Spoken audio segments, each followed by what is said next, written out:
Y'all know how I do. I'm on that bullshit again. Let me tell y'all a little story about me. In the boxing world, my name is Mr. IOTBA. The acronyms for IOTBA is Your days Got thoughts like hold up. Mr. Undeniable, hold up. Mr. These boys can't touch me. days if you do. Bet I ain't got shit to prove. Boo does go to Lil Bruce, smile sharp enough to choose. Bang, bang, right through your cool. Walking like a rumor with a pulse. Lip curl sweeter than your cold. My eyes say try me and you freeze like salt. Got your huggle. You wanted that smoke, I'm the whole damn stack. Got your huggle. Step up, I'll clear the room. You're a daisy if you do. You're a daisy if you do. R-U-L. All laces in my hand, better back. Tongue sharp like a tag, hit a click, clack. You wanted that heat, now it's time to meet the sun. No shade, just black. Walk slow, silver in my lap. Halo, crooked, heart attack. Say a piece, talk that trash. I turn every word to glass. Cut deep. Got your Oh shit, it's your boy Mr. IOTBA. I'm touching down from that 2, 1, 4, and I'm on that bullshit again. I'm on that bullshit today.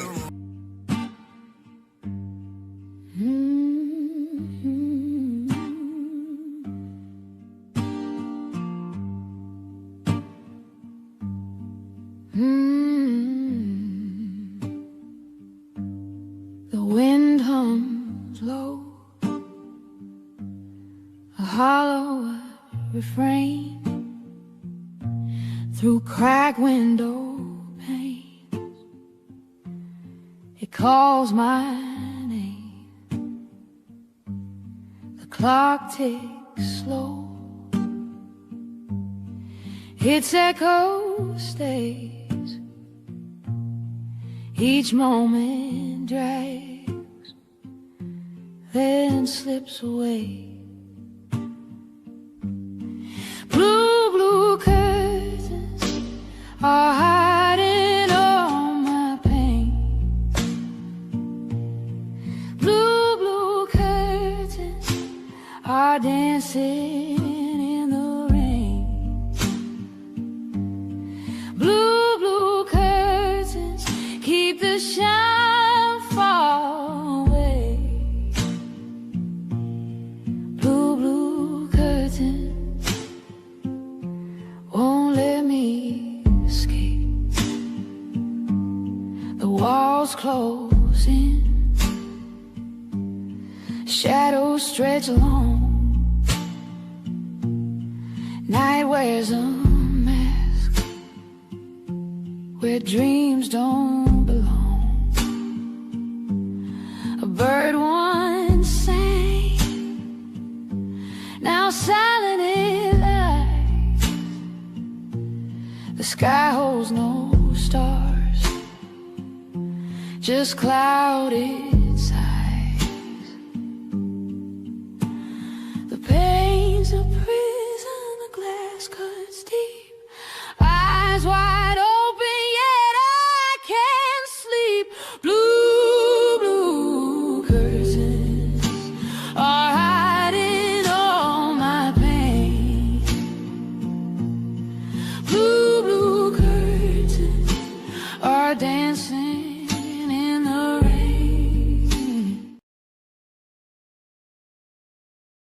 shout out to everybody on here from that 214. Hold up to across the states. Hold up to across the pond. Salute. Hold up. Stop. Wait a minute. Let me put some Laura Ornato in it, man. I love you to death. I love everybody on here to death. Now, real quick, man, when I tell you she just turned me up. So shout out to the beautiful, pretty Cookie, right? Because I really just got turned up in real life. Shout out to the beautiful, pretty Cookie, right? So let me play the turn up song for her. I love y'all to death, man. You know, like real, and I want y'all to know that, right? So let me turn up real quick for Miss Laura A. I ain't never represent, baby. I ain't do no wrong. I can clean up good for you. Oh, I know right from wrong. Cause I wanna thank you. Me, that baby. Yo, you gotta chill, man. Oh, once again, thank you, Miss Laura Arnado. You know I love you to death, and I appreciate you greatly. Shout out to True Crime Justice. Just shout out to everybody, right?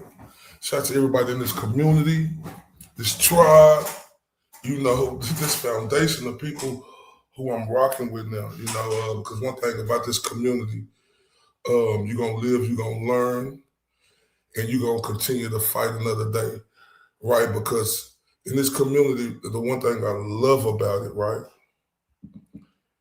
is that accountability. You know, if you're on the right side of history, that is to be taken serious. And one thing I love about this side, accountability is you know, I have to hold that accountability through mistakes, wrongdoings, or whatsoever. But that's just all about a lesson in life. And if you ain't willing to grow, then what are we doing? Man, I want to say I hope everybody had a great weekend. I know today, Sunday or wherever you at, it's probably Monday across the pond somewhere. I don't know, but I hope y'all did. Had a tremendous weekend. Well, a great weekend. So, you know, since my son graduated to the fourth grade, going to the fifth grade. We went and had a little fun this weekend, go-kart riding, going to the hit the balls at the baseball field. We went and played golf and stuff like that. So it just been wonderful, right? And it also been wonderful too, right? Hold up, wait a minute. Let me put some cola. Maxwell, and she just turned me up, y'all. She said, we raise strong, free Rick Allen. I love you all. Let me turn her up real quick with that gangster lean.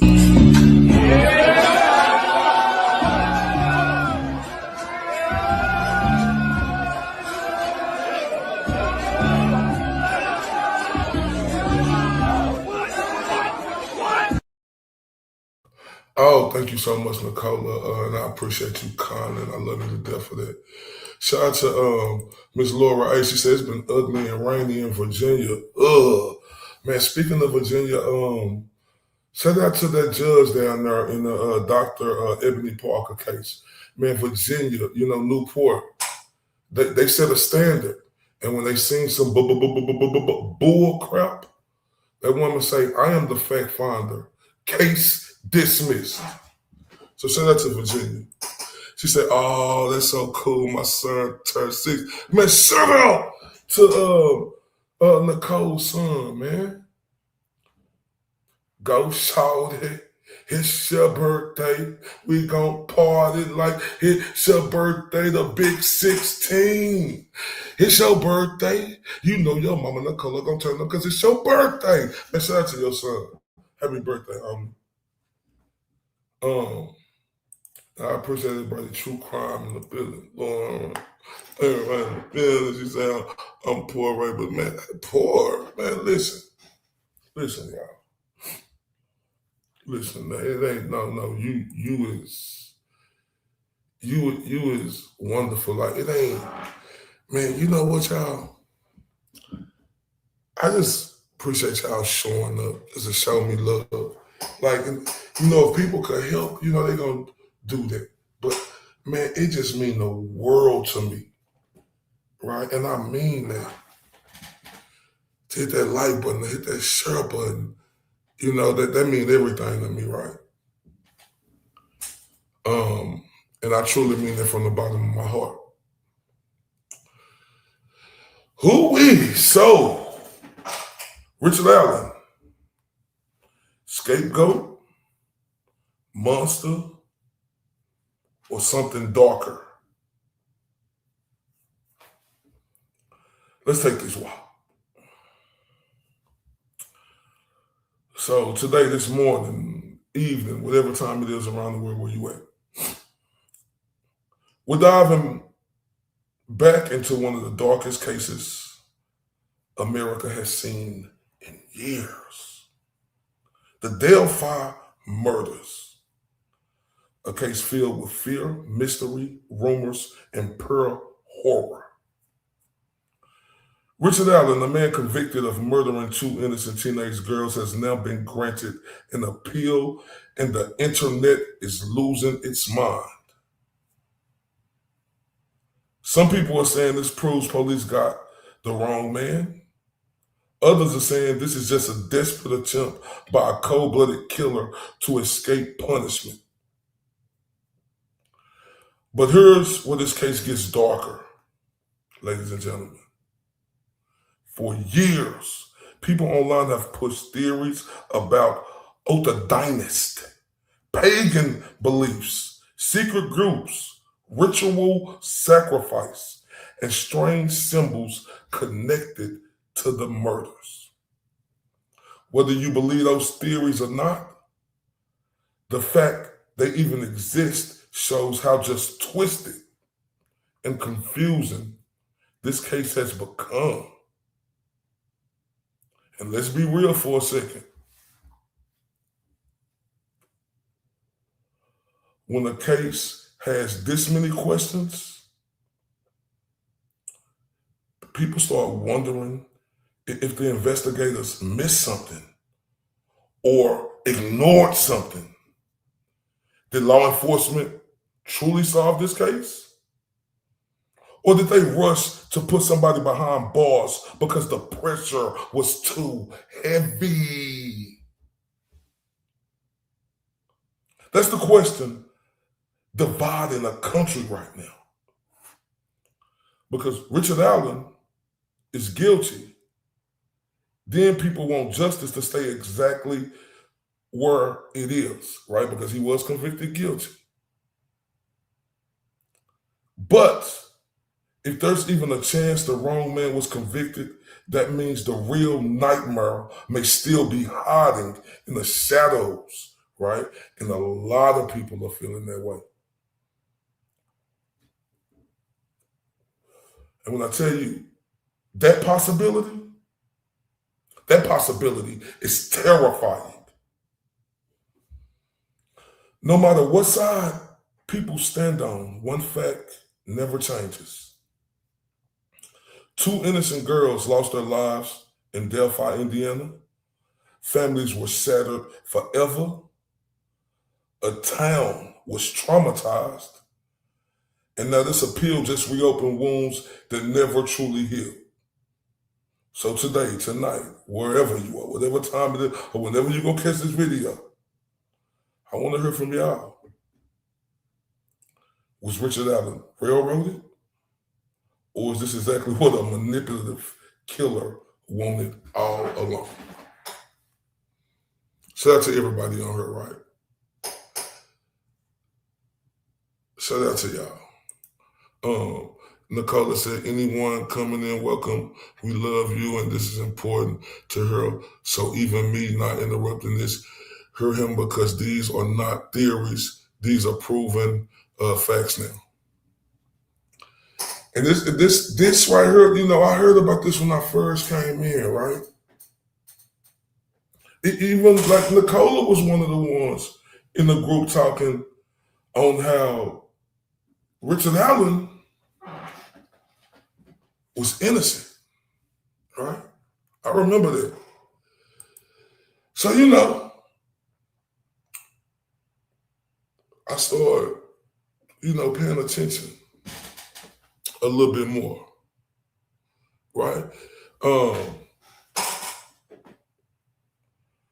And in this case, I must say there are many holes, right?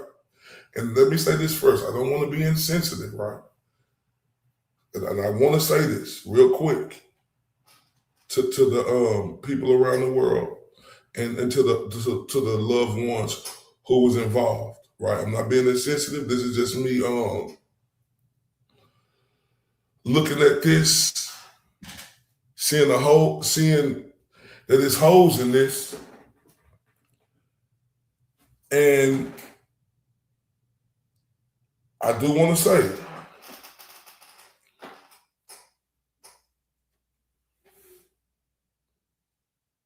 everybody got the right to their own opinion. We ain't all right, right? But I do want to let y'all know, me just reading about this for the last month, right? Like, and just looking over it. It's a lot of hoes, ladies and gentlemen. I'm talking about a lot of hoes. And we're going to go over tonight. Shout out to Vinny Politician, right? Because him and the expert on there, and we're going to be able to watch them and get their take. Because one thing, I do like Vinny, right? Because he been doing it for a long time, right? He been doing it for a long time, right? And he thorough in what he do. Sharp, witty. You know, that's what coming being in the field, him being a lawyer, and now been doing this for the longest tenure at Court TV. He the truth. This is a sad case, right? Because with the holes in it, and we're going to go over that, with the holes in it, the fact still remain, two precious little girls got their life taken away from them. And their mothers, fathers, friends, and families, they lost something that they could never get back, right? So I want to send my sincerest condolences, right, to the families and all the people involved and the people who care, right, about the situation. But I gotta let the truth come to the power and the power come to the truth. Yeah, Abby and Libby, yep. So let's take this walk. As we go through this, y'all gonna see that the judge didn't let no cameras in a high-profile case like this, that the so-called murderer went unknown for 5 years. You say you so-called catch him and no cameras were allowed? Oh my. Y'all gonna see in this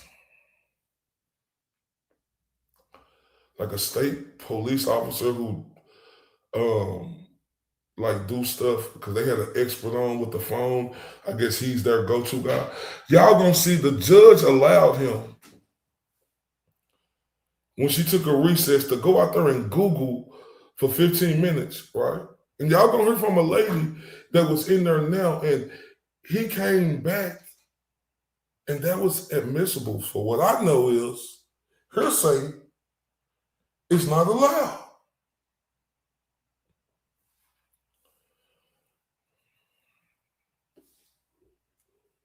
Y'all gonna hear a lot. Y'all gonna hear how Libby, I think she was the 14-year-old. God bless her heart and God rest her soul. She was able to video record the person, you know, who was following them. Y'all gonna hear about Odinists, right? Shout out to the beautiful lollipop in the building. Y'all gonna hear about an Odinist, right? And give me 1 second. Let me see this real quick.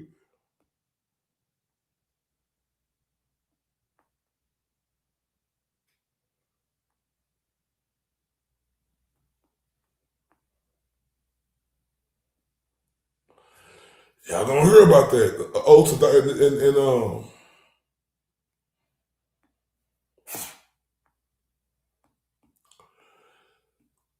Y'all gonna be able to see photos, right?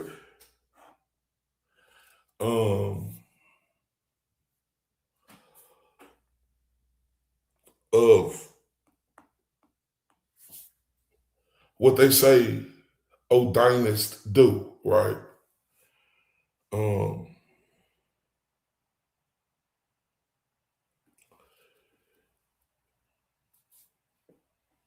So, and the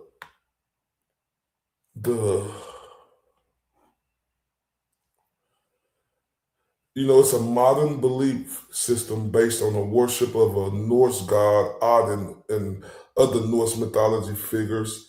Some people call extremists Odinist group cut-like, but Odinism itself is a religion, spiritual movement, not automatically a cut. But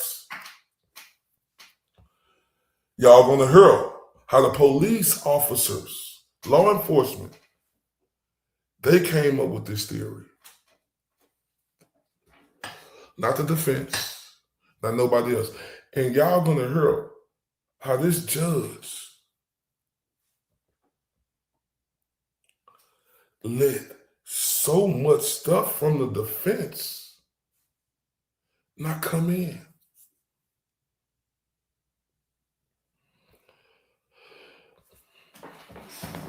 My thing is when I'm paying attention to cases now, right?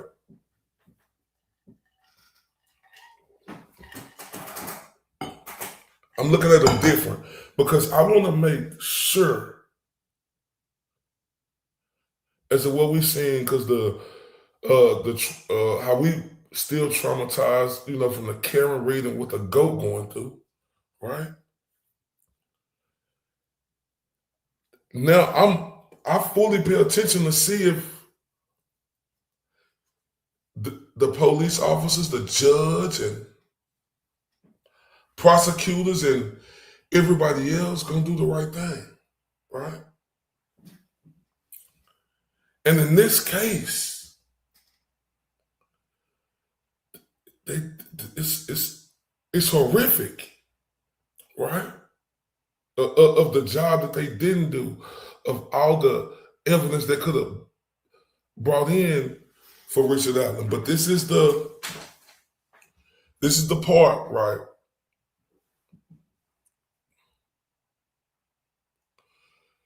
that hurt him.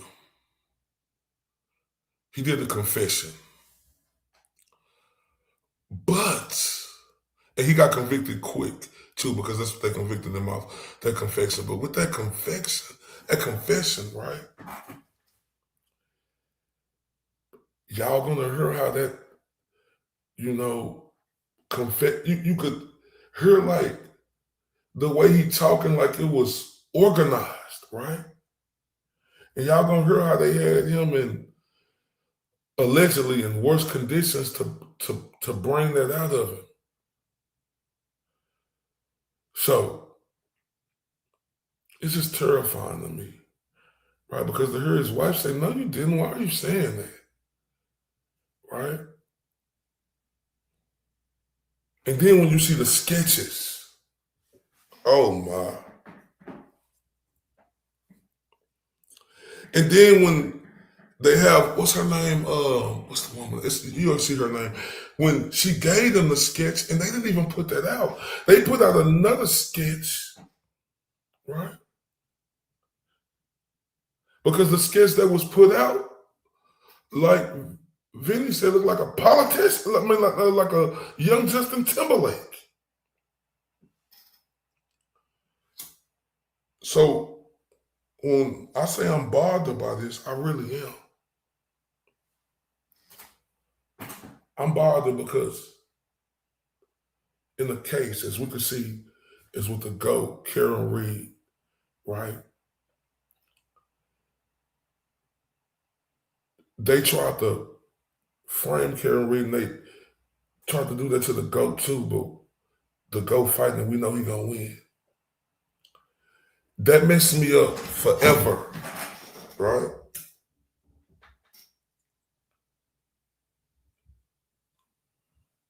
Because you could do the right thing and they could railroad or frame you like we seen them do Karen Reed, and like we seen them do the GOAT, but we know the GOAT is going to do his thing and win. Oh, no, this happened in Delphi, Indiana, Miss Arnado. Delphi, Indiana.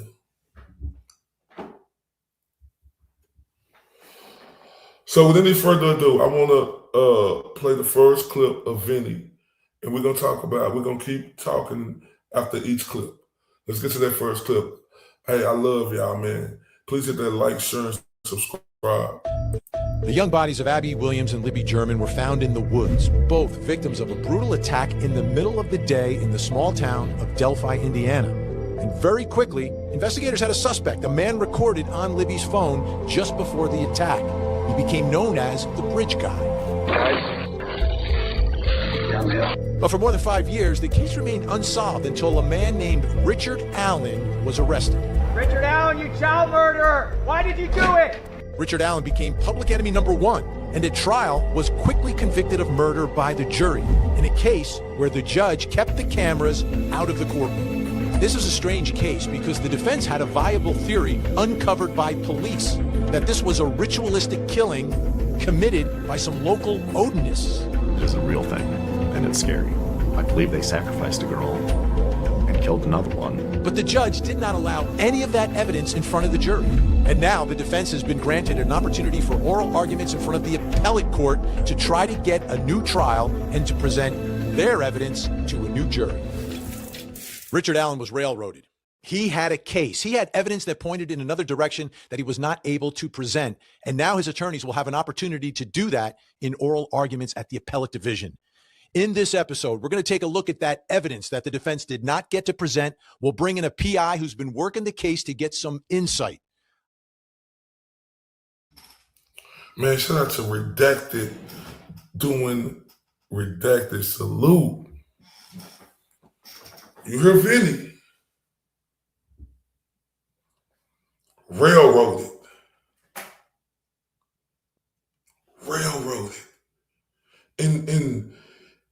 In a system, we want to have a fair trade, supposed to be fair, right?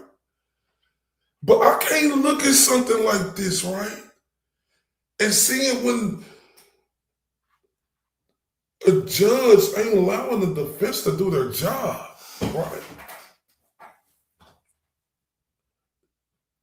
This hurts. To know as a citizen, this make you not want to come outside. Damn, if I go outside, maybe they'll snatch me up and say, oh, you did it. Like I said, it is a confession, but I'm worried on that confession. The way he talked on that confession and the new allegations that y'all gonna hear about that confession. Let's continue. Case is so incredibly heartbreaking. And as I go through some of this evidence in this episode, it's not about did Richard Allen do this or not do this. It's a much bigger question about whether or not Richard Allen was railroaded and not given the opportunity to defend himself and give the jury the opportunity to see and hear all the evidence to make a determination if Richard Allen is the one responsible for brutally ending the lives of these two beautiful, wonderful young girls. We're talking about Abby and Libby, who were best friends. And when I think about that day, they're in Indiana, it's February, and it's unseasonably warm outside. And these two children, because they're children, do what all of us want our children to do on a beautiful day. Go outside. And they enjoyed an outdoor adventure. They were going to the Monon High Bridge, walking, going on a hike. It's exactly what our kids should be able to do and should be able to do safely, especially in a small town like Delphi, Indiana. You would think of all places to be safe in the middle of the day. They would have been, but they weren't. Now, this is a case that after these two young girls were murdered, it took 5 years before an arrest. 5 years. It was unsolved. And when you think about the investigation, there was never a higher profile case in Delphi, obviously. But this was a national story, a national case. And there were so many theories and so many suspects that were looked at, not just by the media and podcasters, but by law enforcement themselves. And there were people that everyone was talking about for years. And then out of the blue, a local CVS guy named Richard Allen ends up being the one arrested. And everyone's kind of surprised and shocked because he was on no one's radar. But apparently he had self-reported to law enforcement right after this happened that he was there that day. So he's put on the radar by his own admission, voluntary statement that, oh yeah, I was there that day. And he gave a report about what he saw or what he observed. And that report kind of got lost for 5 years until it was found. Shout out to Classic Overthinker in the building, right? 5 years. Somebody who wasn't on the radar, and like I said, I know it's been people who have done crimes who have not been on the radar just like that, right? But see, this is different right here, right? Because as I went through it, I seen why people were so frustrated months ago when they was talking about this in the chat. They was angry.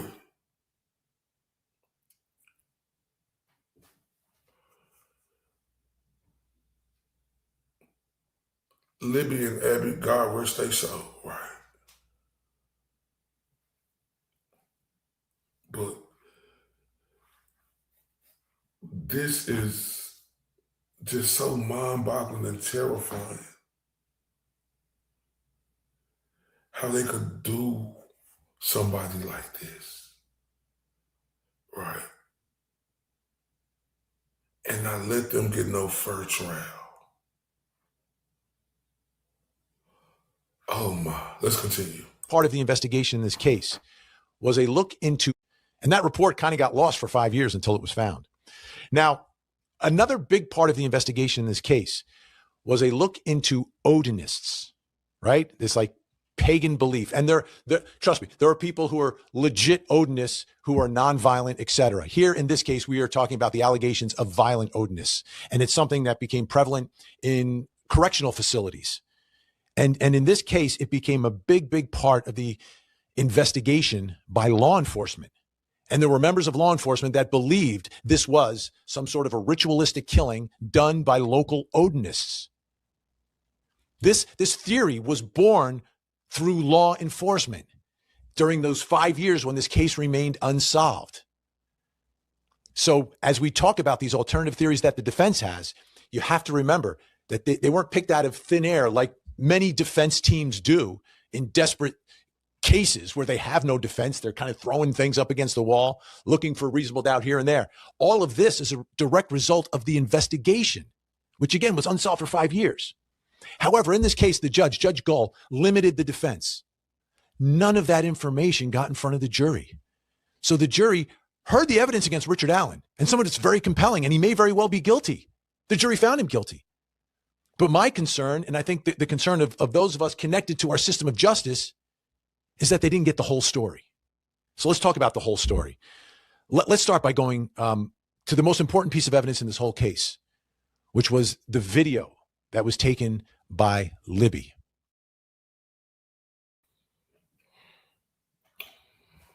Like Vinny said, and like other people told me, right? It's possible somebody could be guilty, but if you're not able to get all the evidence in, right, and all the strange things that happen, like what's this comment I'm saying right now? Yeah, like shout out to Classic. As you say, Laura Rick was arrested approximately 3 weeks before a sheriff election, and that's true. No, I know you listening, Nicole. Oh, yeah, thank you very much. Okay. Thank you, Classic. That's true. Oh, my God. And, you know, when there's smoke is fire, right? And as we know, corruption is real. It's real. Yeah, I didn't know it either at first, Miss Laura. Abby and Libby's, her sisters in her hand wrapped around her finger. Man. But not only that, I don't want to spoil it, but it just, this is hurtful, right? Because we finna see the video, right? You know, of them walking. So let's go to the next clip.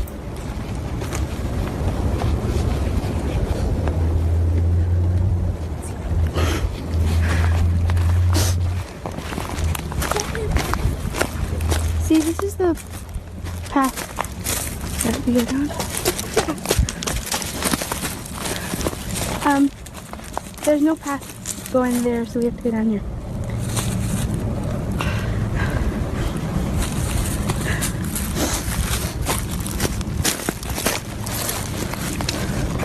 Hi. Right there at the end. Right there at the end, and you hear a voice say, "Guys, going down the hill," something like that. Right. Oh, that's so sad to look at right there, right? And, oh, so you're more than welcome. Any questions I can ask. Laura said also, this hurt me just going through this. Because just like classics say, it's Karen Reed on steroids.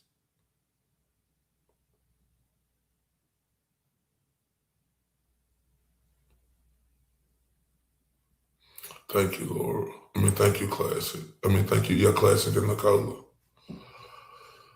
Yeah, one person could not have committed this, right? And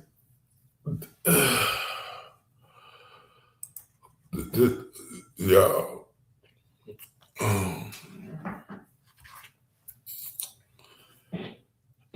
Oh, you can't imagine this to happen, and that's why, because a lot of us have children, right?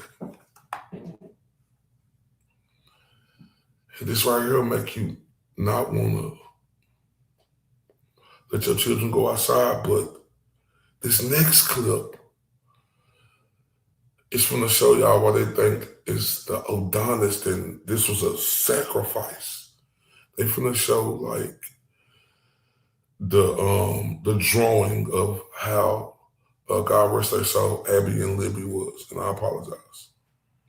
In that moment. So you hear a voice and you see the image, but it's far away, but that's why the bridge guy image has always been so blurry through the years. So that's the video. That's where the video ends. Where the girls are found is not close to that area. They were taken across some water and to another area on the property of a man named Ron Logan. And then the final scene is found. And there's a sketch of that scene. The images have not been made public.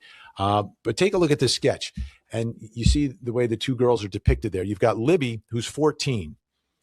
She is found nude or partially unclothed with severe wounds to her neck. She's the figure on the right-hand side. Prosecutors believe she was the primary target of the attack, perhaps. Some of her clothing was reportedly discovered nearby. But there's also branches and sticks that were arranged around her body in some form of staging. And that's one of the questions here. Was the person trying to conceal the body with these branches? Was it part of a ritualistic message that was placed on her body with these sticks? Or was it someone staging it to make it look like a ritualistic killing? You've got all these different possibilities. Then you talk about Abby, who was found clothed, but in garments that belong to Libby. Abby's wearing Libby's clothes at that scene. How did that happen? Why did that happen? Why were the bodies arranged the way they were arranged?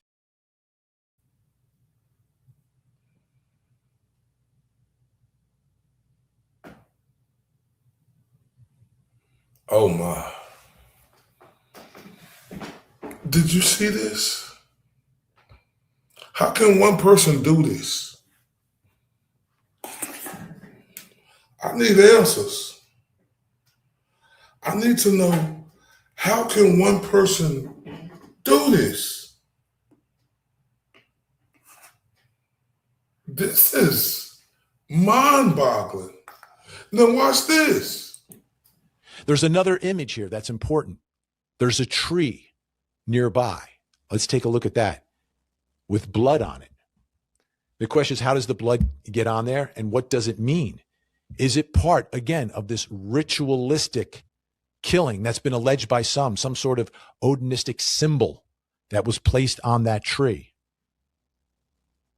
All of this became part of the basis of the investigators believing this may have, some of the investigators believing this may have been a ritualistic killing, and the defense truly believing that it was. I want to bring in Erica Morse. She is a private investigator who has investigated this case since 2023, and she's also the host of the Delphi Dirt podcast, which you absolutely need to check.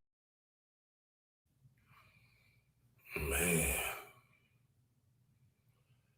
So let me tell y'all something, right? You know, I'm sick of people saying it ain't no conspiracy theories. Well, excuse my language. Why the hell do people say conspiracy theories then? Why the hell do we see the corruption in Canton and the corruption that they do? Why do we see that? Don't call it a conspiracy theory. Don't tell me it ain't real cuts. You remember the one in Waco down there in my state in Texas, David Koresh?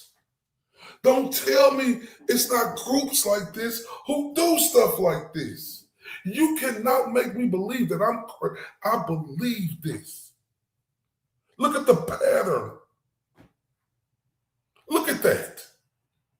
Right? Look at that.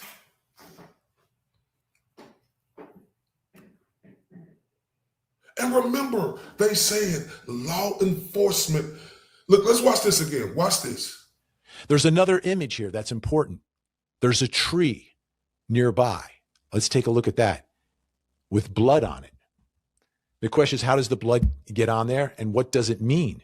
Is it part, again, of this ritualistic killing that's been alleged by some sort of Odinistic symbol that was placed on that tree? All of this became part of the basis of the investigators believing this may have, some of the investigators believing this may have been a ritualistic killing, and the defense truly believing that it was. I want to bring in Erica Morse. She is a private investigator who has investigated this case since 2023, and she's also the host of the Delphi Dirt podcast, which you absolutely need to check. You telling me there wasn't no F? Tell me there wasn't no F. Why is that particular blood like that? Ain't nobody on here finna trick me and tell me that Odinists and these type of mother shut your mouth ain't real, right? What is that? What is that I just seen?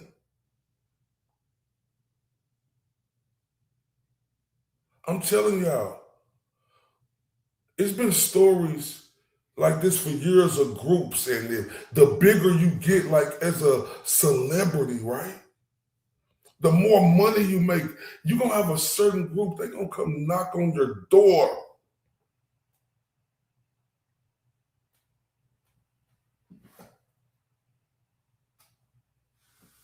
Right? So people out here could be foolish, because I'm not gonna be one of them. Look at that. And then I don't, it's gonna get to the part where it tell you how the little girl had on some of the other girls' clothes. It just don't make sense, y'all. Good morning, Katie D in the building. Let's continue. Yeah. Okay. So let's start because we've got this huge appeal coming up. There are so many issues, over 100 pages. Reading through it, to me, the one thing that really kind of sticks in me, and I never understood why it wasn't part of this case. But could you explain the ritual killing evidence in this case that was excluded by the judge? There is so much. So in terms of the crime scene itself, those photos are still sealed. So certain aspects of that crime scene are still sealed. But there are very specific rituals to that crime scene, specifically how the girls' bodies were positioned. There is a tarot card that is the Hangman's card that has come up as a correlation to the crime scene. And then there is this rune. This F rune that appeared on a tree at the base of where one of the girls were located. And it appears to be an F rune, the letter F, drawn in blood. And to hear Indiana State Police say it, it's not part of it, but to hear Jeffrey Turco say it, that is very much a part of a ritualistic aspect to this crime scene. And Jeffrey Turco was the Purdue professor, or is the Purdue professor, who was intentionally hidden from the defense by Indiana State Police. He is an expert in ritualistic crimes and ritualistic aspects. And he wrote a synopsis that we received much, much later on, almost right before trial, where the police had said they'd excluded him as an expert witness because he said there was no ritualistic aspect to the crime scene. Then they even said they couldn't remember his name or how to get in touch with him. They didn't have a contact phone number for him. They didn't have an email address for him. I believe it was Andy Baldwin from the defense team who tracked down Turco, and then they interviewed or deposed him, and Turco said, I never said that. As a matter of fact, I was very specific that all of these elements do look like a ritualistic crime scene. But what he was very specific to say was that it looked like an amateur or someone who would just be either trying to stage the crime scene partially, or maybe someone who was doing like an initiation, someone on a very amateur aspect, and that this crime scene definitely had many ritualistic aspects. For me, I think it is so many witnesses, so many people who have come forward and talked about the different rituals that are done down there, the things that appeared on social media within the 24 to 72 hour window by certain persons of interest who were excluded from being brought up at trial. All of these individuals began posting on their social media pages prior to any crime scene photos being released, prior to any crime scene knowledge being known, and their social media posts ended up matching the crime scene.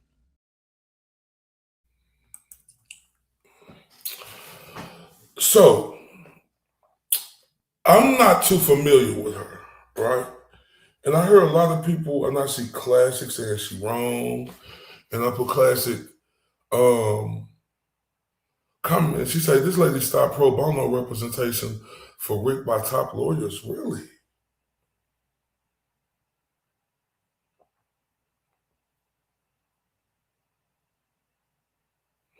Then I should hear y'all saying she is scum.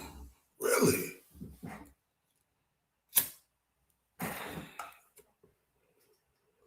She said not only scum, she ranks it by 10,000. Oh my. Redacted said a lot of people died around this case. Laura say she needs to pay for false representation. They say she is sick in the head.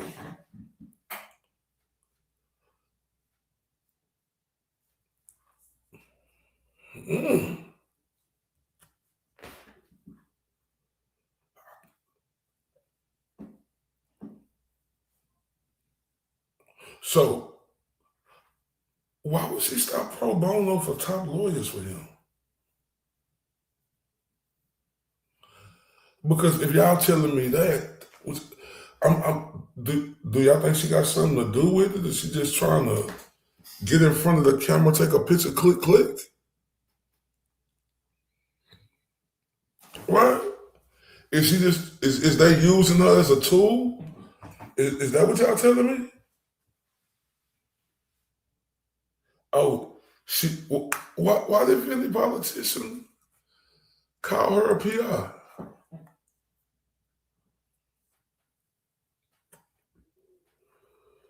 Oh my.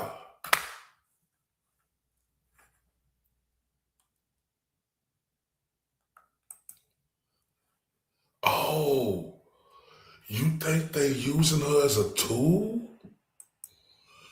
And Laura said Corman knows her address, and I hope all affected or there to witness it. Oh my. And Jenny said, I'm confused. I don't know enough about this case to be judgmental, but why did he confess a few different times if he didn't do it? Unfortunately for him, he looks like the bridge guy, same voice.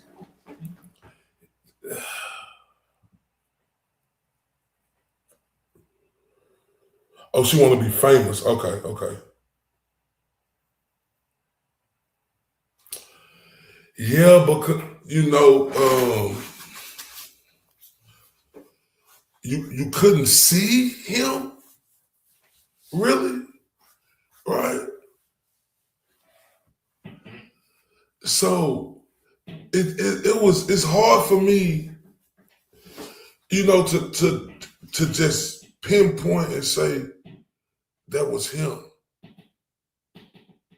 Shout out to the beautiful Jeannie. I get it. All right. So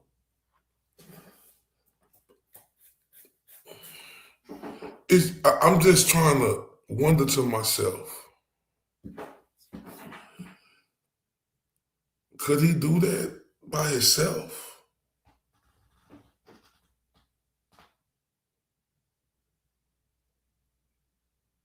Yeah, and they gonna get to that part where he was in solitary confinement, right? And this one thing I want y'all to know, Jeannie, and like I said, I to me it looked the other way, but like I said, I can't knock nobody, but one thing I do know is that they can coerce you, they can beat on you.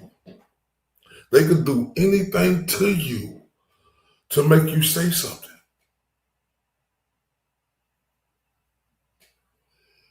And that has happened,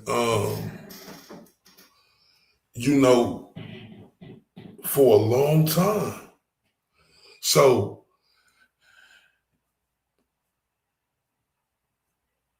and I don't get, and they're gonna get to it.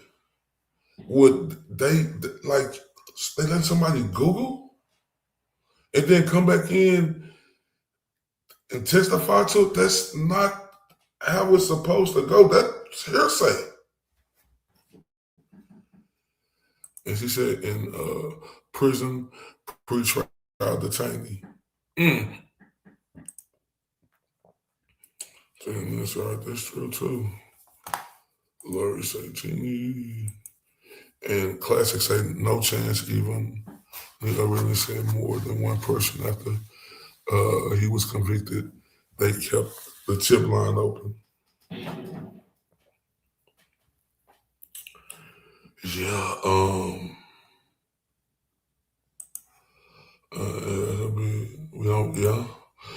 and he lost so much weight in the span of a couple of months. Yeah, he did.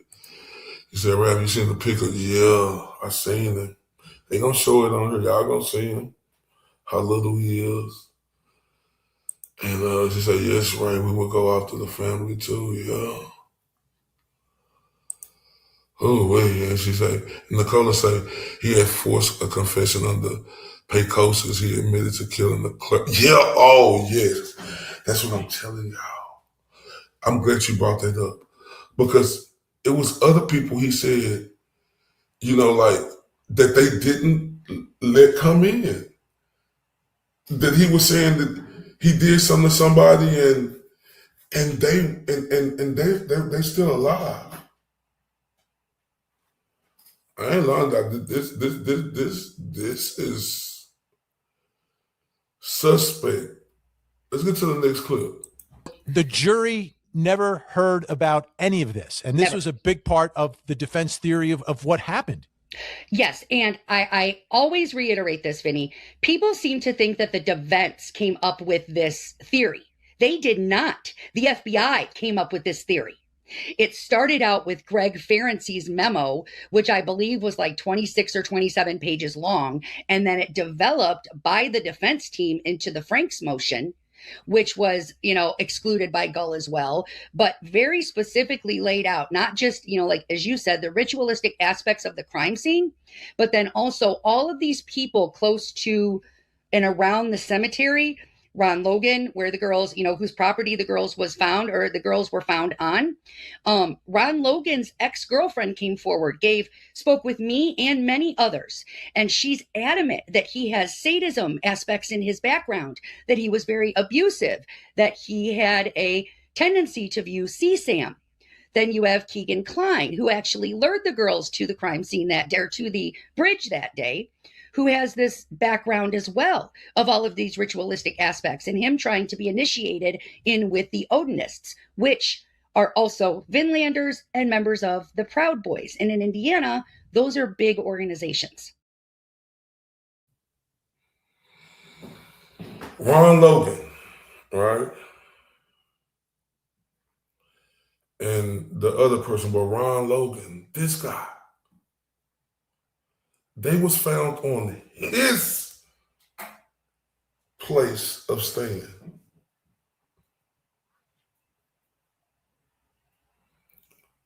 How is it Richard Allen tortured in solitary, baked, eating his own feces? Man. Oh, wait.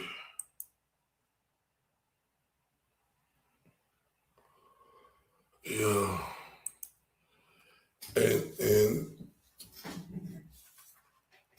And witnesses ex-girlfriend telling him about the local dude sadism, right? And y'all gonna see it was somebody who he was in jail with, Logan, who he told he did it. In Adam Jackson voice. They just look the other way.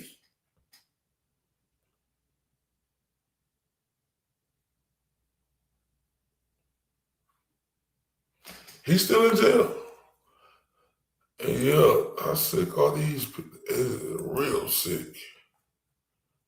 This is, I'm telling y'all, this blew my mind, right? Let's continue. So everyone understands everything you're talking about here, all of the leads that began down this ritualistic path, Odinism, etc., began from a law enforcement investigation, and the jury did not get to hear any of that? Correct. And as I mentioned, it was about a year and a half ago, after Rick's sentencing, that the specific law enforcement agent who authored that memo was then murdered inside his office in Indiana. His name was Greg Ferenczi, and he was murdered by a man who I believe he's in a psychiatric hospital at this time, but he's been found not mentally fit to stand trial, I believe is the current state. And this man was a prison guard. And there are a lot of correlations on his own social media, on his own posts about his following Odinism and things like that. So they couldn't not only hear about this memo, but Greg Ferenczi couldn't even testify because he was murdered between the time, if he was murdered, it was about 2 to 3 months after he authored this memo. Wow. Mm-hmm. This is an unreal case that has so many layers, but the jury heard none of it. And now in this appeal, this will be part of the argument for the defense that, hey, the jury should get to hear some of this. The defense should be entitled to present their case and their theory of the case. Now, good morning, Shane VH in the building. What's popping? Did y'all just hear that? Like I said, when the smoke is fire. How did that dude end up getting murdered? The dude who was gonna come in and have this dude back to show them that this is true, that Odinism is true. Listen to this again. Y'all need to pay attention. How did he just die like that? How did he get murdered like that? So everyone understands everything you're talking about here, all of the leads that began down this ritualistic path, Odinism, etc., began from a law enforcement investigation, and the jury did not get to hear any of that? Correct. And as I mentioned, it was about a year and a half ago, after Rick's sentencing, that the specific law enforcement agent who authored that memo was then murdered inside his office in Indiana. His name was Greg Ferenczi, and he was murdered by a man who I believe he's in a psychiatric hospital at this time, but he's been found not mentally fit to stand trial, I believe is the current state. And this man was a prison guard. And there are a lot of correlations on his own social media, on his own posts about his following Odinism and things like that. So they couldn't not only hear about this memo, but Greg Ferenczi couldn't even testify because he was murdered between the time, if he was murdered, it was about 2 to 3 months after he authored this memo. Wow. Mm-hmm. This is an unreal case that has so many layers, but the jury heard none of it. And now in this appeal, this will be part of the argument for the defense that, hey, the jury should get to hear some of this. The defense should be entitled to present their case and their theory of the case. Yeah, I'm with you, Nicola. This is nothing like Free Karen. We welcome questions where you can get overthinking and redacted. This is nothing like Karen. I'm with y'all on that. Right? Greg Ferenczi, a police officer who authored the memo, came up with the report 2 or 3 months. Then this police officer got murdered in his office. Hello? Excuse me? Shout out to the beautiful Joy in the building. Salute. Excuse me? Greg Ferenczi is the dude who put this out, right? And listen, conspiracy theories is real. So you telling me this just all of a sudden happened? Greg Ferenczi, who come up with this, then 2 or 3 months later, then he get murdered as a police officer in his office? Are you kidding me? Because he was going to testify, but Richard Allen. Oh, this is mind-boggling. Yeah, R.I.P. to Cal Bush. Yeah, I seen famous race car driver. Oh, the cop. Hold up. Oh, shout out to Skin Row. Skin Row said the cop that administered the polygraph to Elvis' sister was murdered too. Oh my God. Laura said corruption has no bounds. Oh boy, that's the realest I ever heard. Classic, we know the bit, and I'm man.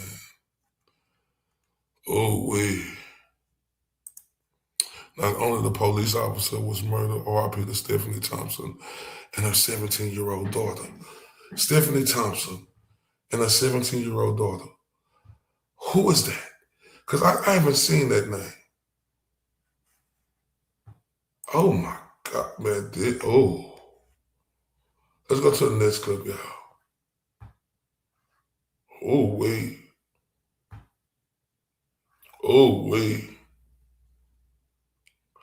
Now, this is making me sick to my fucking stomach, too.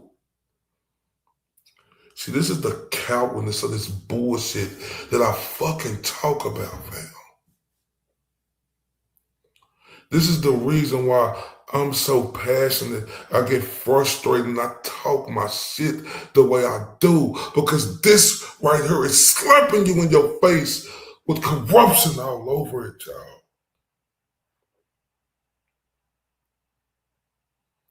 Oh, wait. Let's go to the next clip. Would there be witnesses the defense could call about Odinism, about ritualistic killings, Yes. about some of these social media posts. Yes.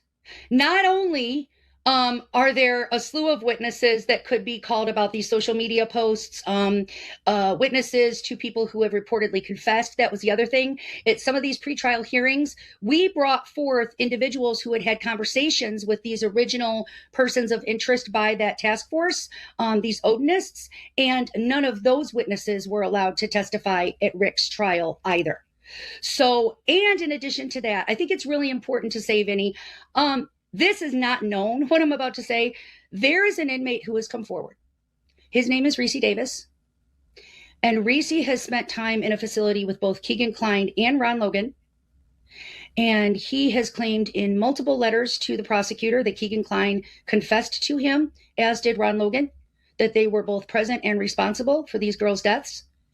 And that a letter, a handwritten confession by Keegan Kline that was sent to the prosecutor has been withheld as exculpatory evidence and exonerates Rick Allen. This letter that you're mentioning, is this something that's been alleged? Has anyone seen this letter? So when the defense received, don't quote me on this, I think they said they got 3 letters and Reese said there were a total of 4. And so there is 1 letter unaccounted for. And according to this inmate, it is the letter in Keegan Kline's own handwriting that he committed this crime along with Ron Logan and others. Everything that went to a third-party defense was excluded. Nothing. He wasn't allowed to put on a defense, period. I sat 10 feet away from him. He was not allowed to even put on a defense. The trial lawyer's hands were cuffed. I cannot express that enough. And that is why cameras were not allowed in that courtroom, because what happened in that courtroom is a crime. This guy named Reese, and he's saying Killigan and the Logan dude admitted to him. They have it on paper, and it wasn't admitted. They didn't let this guy come into the courtroom. Are y'all understanding why this is bullshit, right? Oh, okay, so you go back to the Corey Richards case when they let that lady on there who had been to jail and did all that other stuff, right? Her testimony was key, right? Because she was around Corey Richards, right?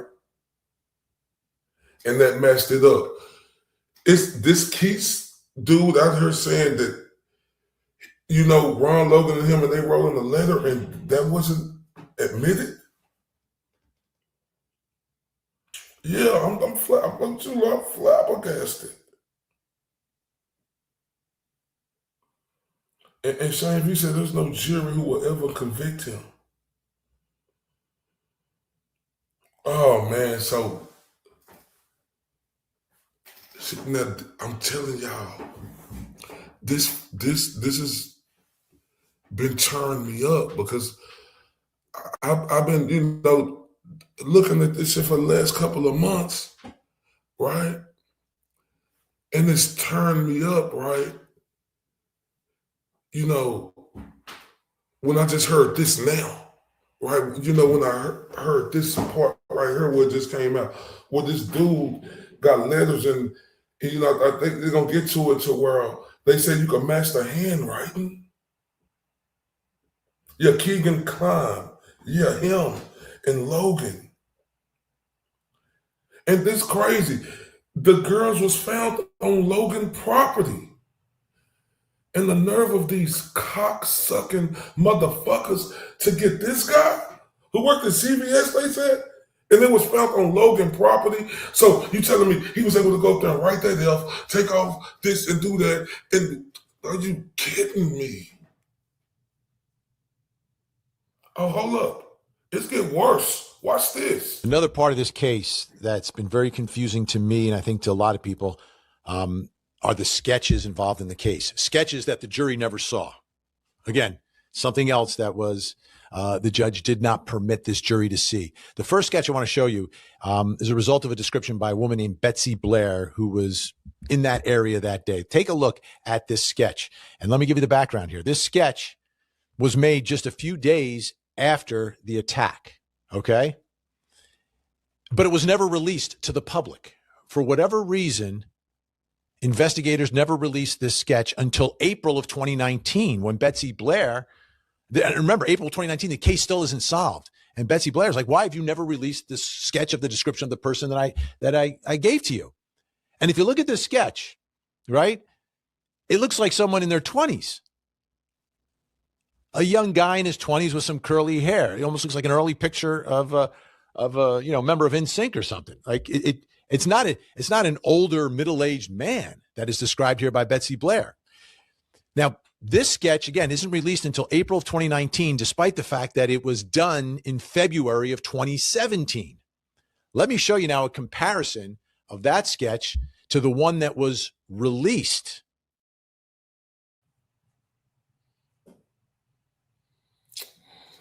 No. Oh my God.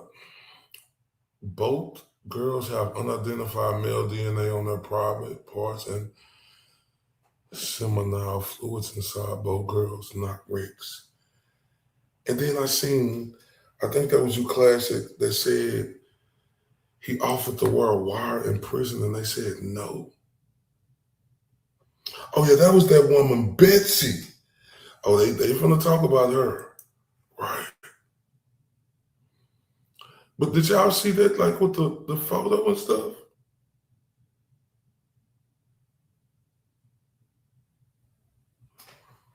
Y'all, this is sickening. Right. You know, like, and the main thing got me is that the judge, as big as a case like this is, right? Why wouldn't the judge, let's have Jacob in the building, why wouldn't the judge let cameras in the courtroom? Oh, wait, let's continue. Okay, on the left again is that original sketch from February 2017. But 3 weeks later, a description is given that results in the second sketch that you see here. What's interesting about the timing of this sketch is it's not immediately after, it's at least 3 weeks later. And it's also, the sketch is made after the release of the Bridge Guy video. So the public knows what the suspect looks like already, and then you get this sketch. Now, you look at the sketch, you look at the Bridge Guy, you look at Richard Allen, and I see a consistency, a match, right? It makes sense to me. It makes sense to me. What doesn't make sense, though, is the sketch all the way to the left that was done just a couple of days after the girls were murdered and before anyone had an opportunity to see the Bridge Guy video. To me, that's significant. Yes, it's significant, right? Now, okay, you can look at the second photo, right? But that lady Betsy, I think she came with the first photo. She said it was a young guy. Did y'all heard him? They did not put that out till 3 weeks later. And like somebody said earlier, the sheriff was running for election. In a high-profile case like this where two little girls are lost, that is serious. And they didn't put that out till 3 weeks later. They didn't even put the original one out.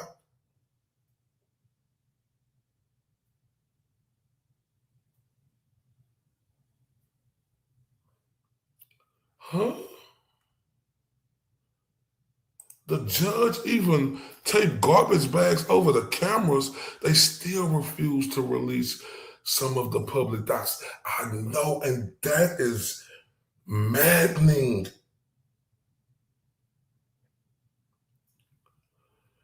Man, you cannot tell me that this man is guilty.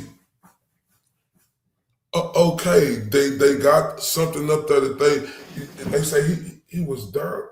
Listen to what I'm saying, y'all. Oh man,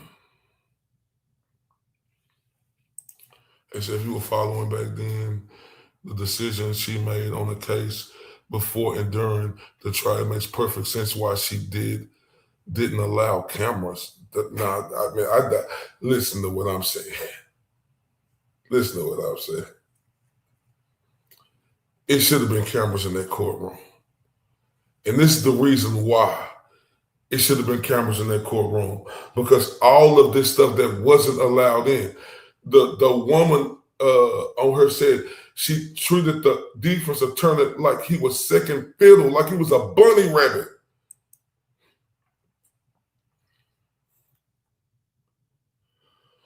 Oh, wait, man.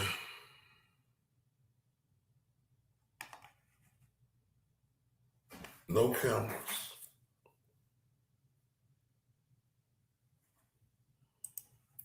There has to be something or someone who will come about. I'm so sick. I'm sick too, right? But look,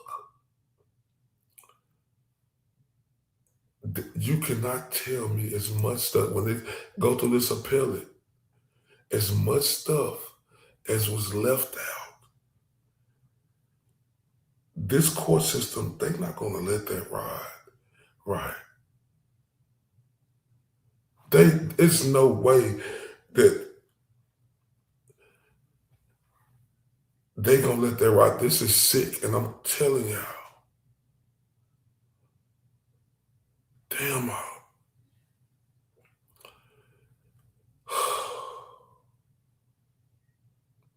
Let's go to the next clip. I want to bring back in Erica Morse to talk about Betsy Blair and the description and the sketch of the bridge guy that she provided, that description in the sketch. Give us the background here on who Betsy Blair is and the sketch that was a result of her description.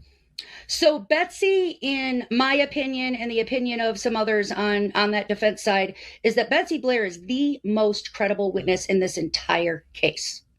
Betsy is a woman, I believe she's in her 60s. She was walking the trails that day, and she does it for exercise on a consistent basis. That's a regular routine for her.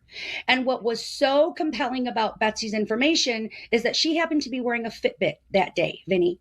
So even all the way in 2024, we could earmark her timeline to the minute, actually to the second, because we had a map of her Fitbit. So everything was easily confirmed in Betsy's story. That's number one. Number two, Betsy Blair, she left the trails that day to go to another area. It was a few blocks away and used the restroom. So she varied a little bit from her normal routine. She got done doing one loop, I believe she said. She stopped, ran to her car, went to the restroom, came back. It was during that time that she saw this man with this poofy hair. And she described a man in his early 20s, poofy hair, young male, a little bit stocky in the face. And that's one of the sketches that was released to the public, but was not. There are a total of 6 sketches, Vinny, and none of them were allowed to be shown at trial. That's a huge problem for me. None of those, not even the bridge guy sketch, was allowed to be shown at trial. So Betsy Blair not only described this sketch and rated it a 10 out of 10, but Betsy has also stated that they wanted to try to get her to sign off on a different sketch. No, this is not really who she saw. She more saw the guy that looks like Bridge Guy. Betsy Blair was so frustrated, and it's confirmable in the trial transcript, that while she was on the stand, she actually continued to slide in information about that sketch, and Gull had to tell her to shut up, basically, to stop talking. She's like, you're not allowed to discuss the judge. That. Correct. The judge is shutting down the witness. So correct. Let's just clarify here. So the sketch that she described looks nothing like Richard Allen. I mean, looks more like Justin Timberlake than Richard Allen from my perspective. Correct. Much younger. So what is the time frame and the placement of where she sees this person versus other witnesses? So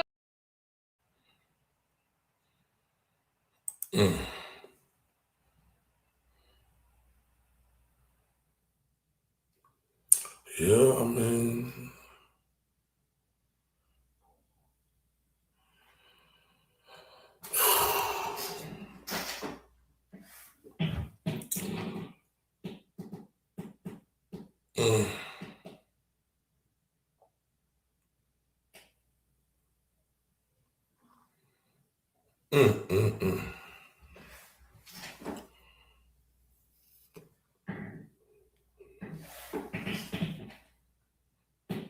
They believe Jennifer McCabe. They let her testify.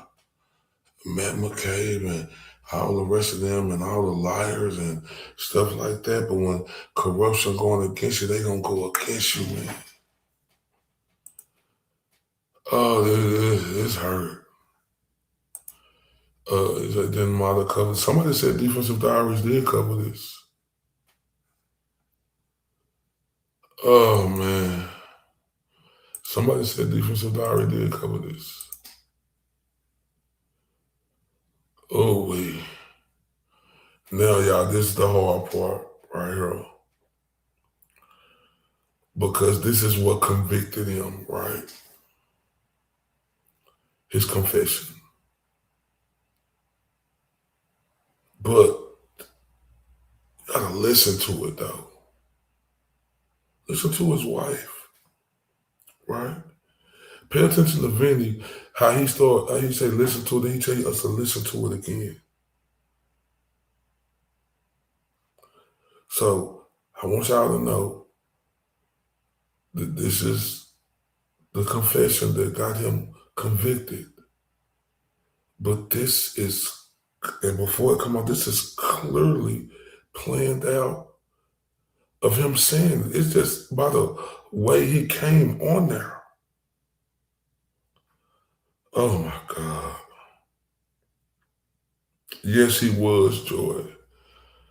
Put in solitary confinement. He sure was. He sure was. Hey, Joy, yeah, he sure was. He sure was, Joy. He sure was. Oh my God. Do y'all don't think that'll make a man or a woman say anything?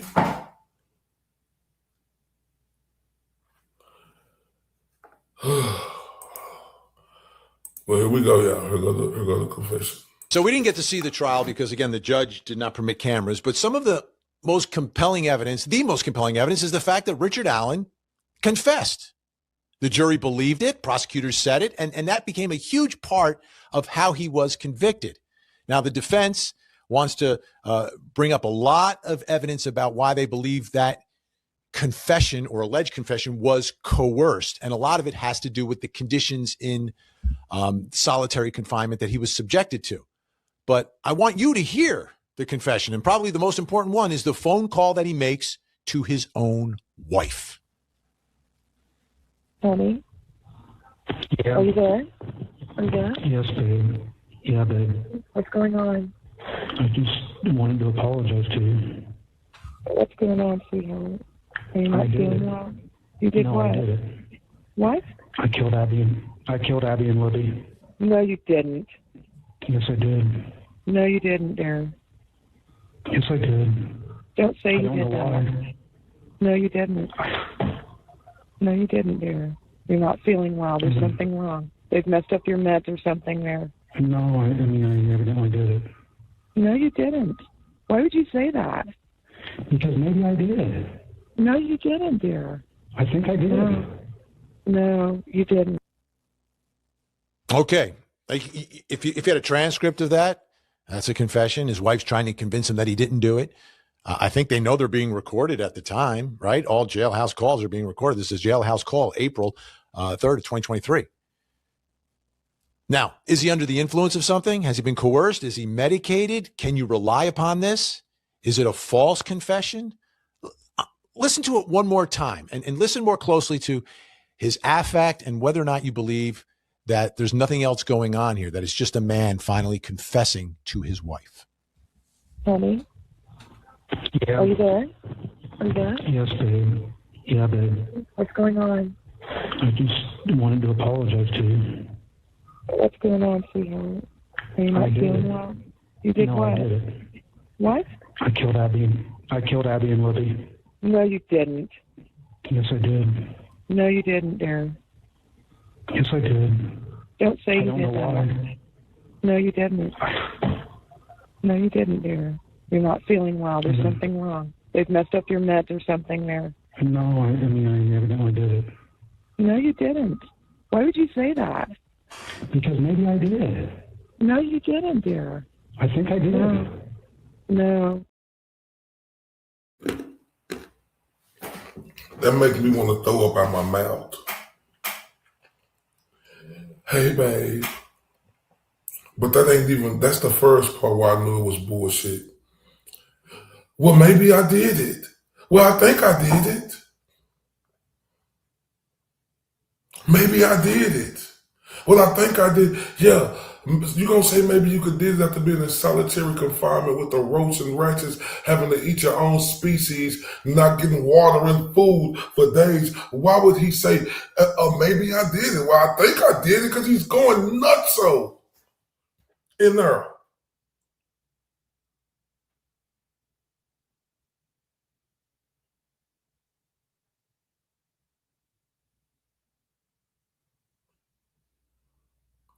He going nuts so in there. Listen to me, people, y'all. And listen, I respect everybody's opinion. She like Texas. Hold up, send her to the building, but she like Texas. In the building, we got to turn up for her and say, let me turn up. For she like Texas. Hold up. Wait a minute, hold on. We're going to come back. We're going to get started. I got excited, y'all. See you in the building. I ain't never represent, baby. I ain't do nothing wrong. I can clean up good for you. Oh, I know right from wrong. 'Cause I want to make it. I'm a $1 million baby. Yo, you gotta chill, man. Oh, shout out to the beautiful She Like Texas. Y'all know I sang down here. I say the stars at night are big and bright. Deep in the heart of Texas. Man, we love you, She Like Texas. She say, good morning, my love. So sorry I haven't been present. Just know I love you all to the moon and back and to infinity and beyond. You know how we coming for you, She Like Texas. You know how we coming for you. You always here with us in spirit. Shout out to the beautiful Charlie in the building. Love you to death. She Like Texas, you always here in spirit with me.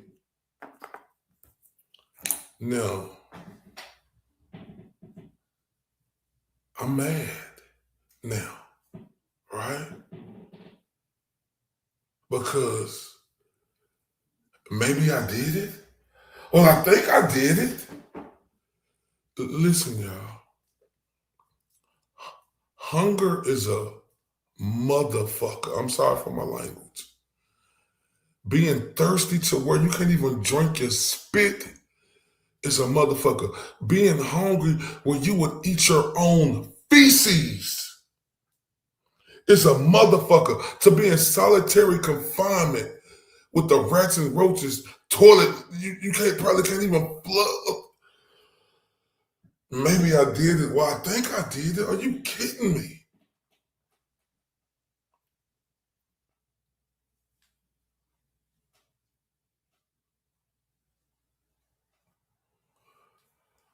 Oh. Hey, babe.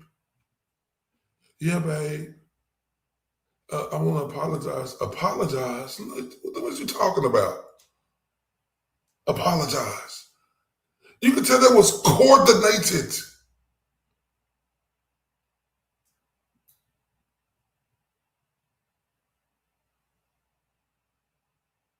That was coordinated, what he was saying.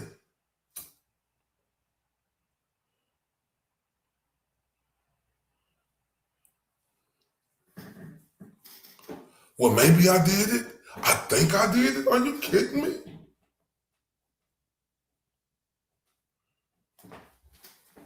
And like they said, they took this dude to like another place somewhere, not to like another jail somewhere. I think I seen it, right?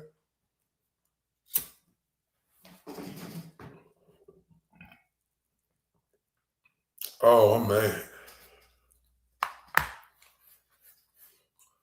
Because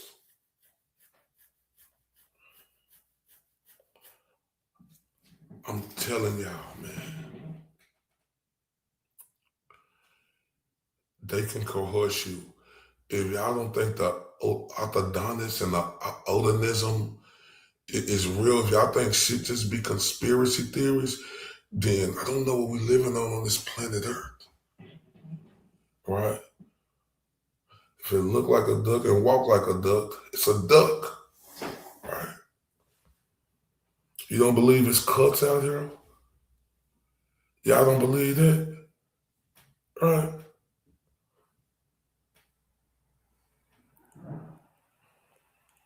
You know, y'all listen to me. What you mean at the end of what video play? The one, which one? Right? Trust me. I'm telling y'all like this. Right? It's one that this happened, right? And y'all could think,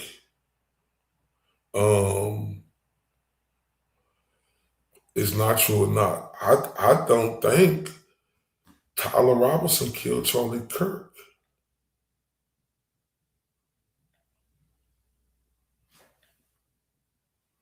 I don't think that. Charlie he says, hell no. I don't think that. I'm sorry if you look at, hey, but I don't know, but it's a lot there. Right? And if you ain't been keeping up with that, please do. Right?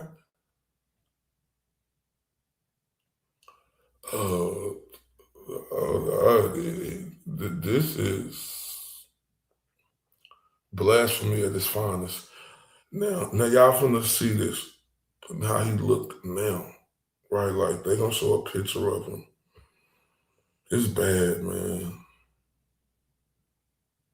No, you didn't. Erica Morris is still with us. Erica, a big part of the case and the evidence is the direct evidence that prosecutors presented at the trial, which are the confessions of Richard Allen.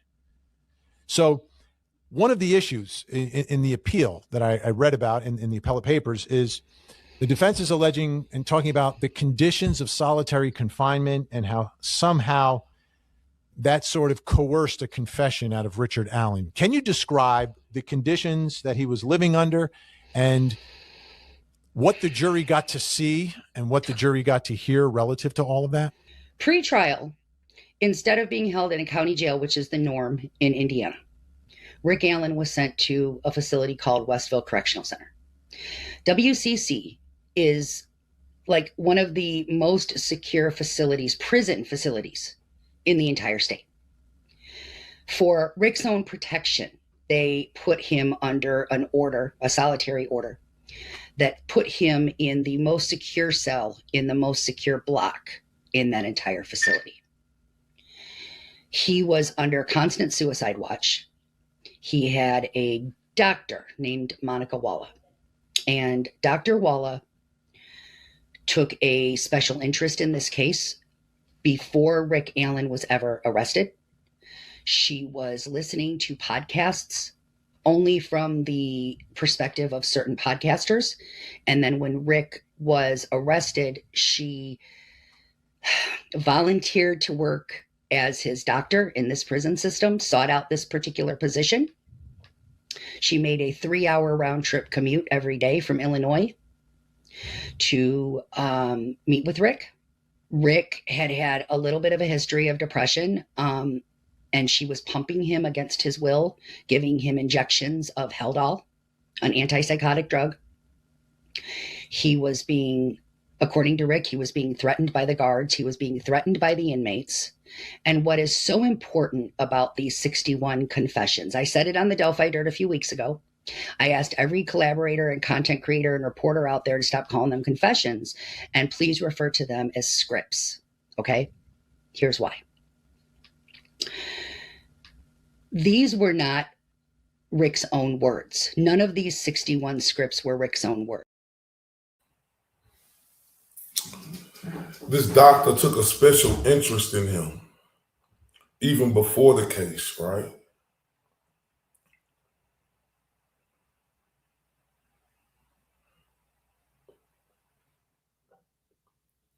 Think about that. Think about that. I'm gonna tell y'all something. When we watch movies, when we watch TV shows that's fictional, Just because it's fictional don't mean it's not real life stuff, right? Because it's this scam they had against older people, right? And they still do it to this day, right? To where it be this person, they'll take guardianship of that old person because they say they're too incompetent, right? They'll put them in a place, they'll wipe their bank account out, they'll sell their house, and they'll sell everything in it. Yeah, Walla. That was the name. I'm telling y'all, we may look at stuff as fictional on TV, but this is actually real life stuff. You think they make these scripts just thinking out their head? Yeah, they think out their head, but they think out their head of what they see going on in this world, right? You could clearly tell this was clearly calculated. 61 confessions, huh? Excuse me. 61 confessions. The fuck did you get 61 confessions? And the stupid, ignorant ass people down there, right? They had guards and stuff like that. 61 what? No. It was them months, them terrible months. In that fucking cell, in the WCC, y'all took him to. Why not leave him in the county? What is this? Well, y'all have to separate, cuz.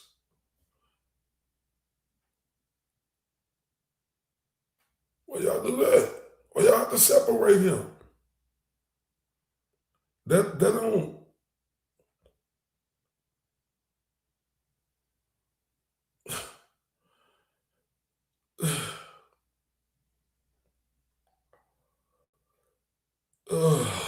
That don't make out. Why they take him to another facility? Why he didn't stay there? Why y'all trying to hide him? Why the defense didn't get to bring in all the stuff they had, right? But let's continue, man. Convey here. Rick was given what they called, I think, suicide partners or suicide something, and these inmates were placed outside of Rick Allen's door. He was then pumped full of Haldol against his will, injected. And then the guards and the inmates were reportedly screaming questions at him. And as he was having these antipsychotic breaks, they would ask him questions. Did you kill the girls? Did you kill the girls? I don't know. Did I kill the girls? I killed the girls. Maybe I killed the girls. I don't know. I killed this person too. I killed that person too. Rick was also confessing to killing people who were still very much alive. Then these inmates wrote down, they had a clipboard and pieces of paper. They wrote down anything that Rick said during these psychotic breaks. Oh, I think I did it. I did it. I think I did it. Did I do it? Now, each one of those little statements was then called a confession. That's issue number one. Issue number two is that on the morning that Rick started confessing, the first week of April, they say that the first call of the day was to Kath, where he got on the phone and said, I did it. I killed Abby and Libby. That's his wife. He's calling his wife. Sorry, his wife, Kathy, yeah. What they didn't play was the previous call a few hours earlier to his father. Now, that one has not been allowed in yet, and that came out of discovery, so I'm not allowed to necessarily discuss the contents of that, but I will tell you that Rick Allen called his father, Kent, in a panic a few hours prior to all of those confessions suddenly beginning, and told Dad that something was very wrong, that he was being threatened by guards. He was very concerned about Kathy's safety in that moment. He wanted to know did somebody have Kathy? If you can kind of get the impression of where I'm going, there are a lot of allegations of threats being made by guards who were, in fact, as the defense lawyers proved, wearing Odinist patches, had Odinist tattoos, all of these things.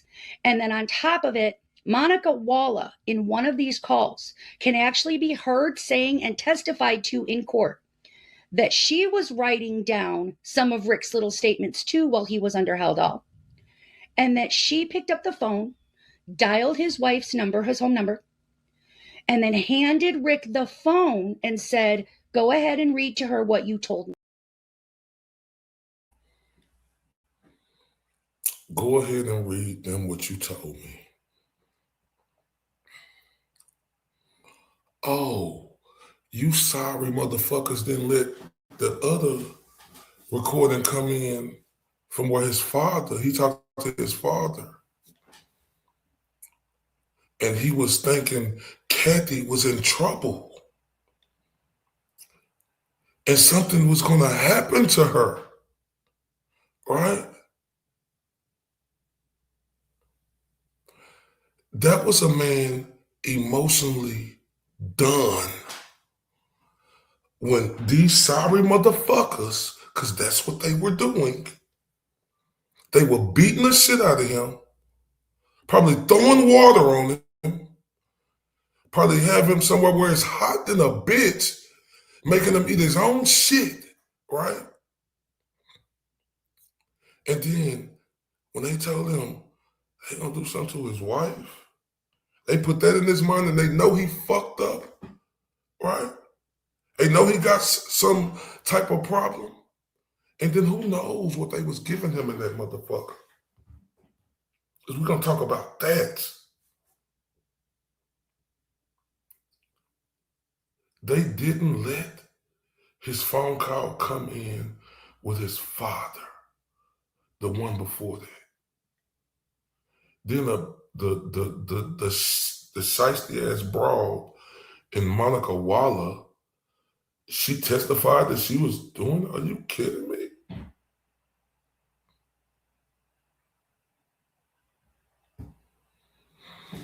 Oh wait, so look, y'all, I need some water. All right, I need some water. We got some more clips. I need some water. So let's play this song right here by the beautiful Pretty Cookie, Blue Curtains. I'll be right back in a few.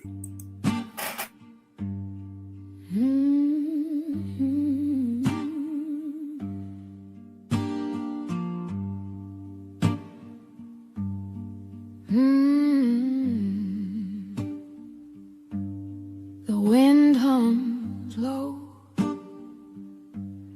a hollow refrain through cracked window panes. It calls my name. The clock ticks slow. Its echo stays. Each moment drags, then slips away.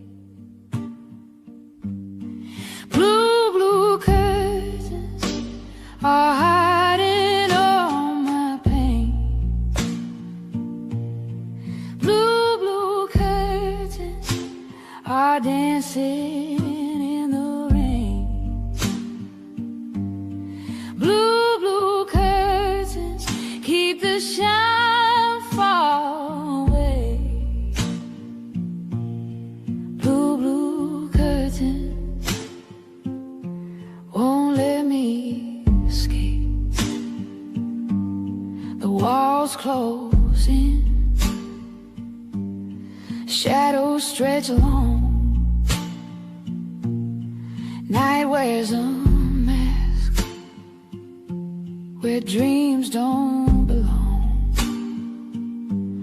A bird once sang, now silent it lies. The sky holds no stars, just clouded sighs. The pain's a prison, the glass cuts deep, eyes wide open, yet I can't sleep. Blue, blue curtains are hiding all my pain. Blue, blue curtains are dancing in the rain. Blue, blue. Shout out to everybody in the building. I'm back, right? And I got my email right there, Nicola214 right from Dallas@gmail.com. Shout out to the beautiful Laura Arnado again. She said this case needs like Karen Reed Turtle Boy attention. Oh God. And this is what I was going to bring up, right? This is what I was going to bring up, right? You know, this is what I was going to bring up, right? The GOAT, right? You know, because, see, just imagine if Karen Reed had no GOATs.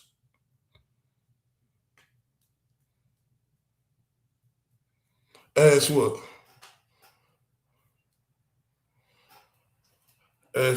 Charlie? Do you know why there wasn't a huge push? Listen.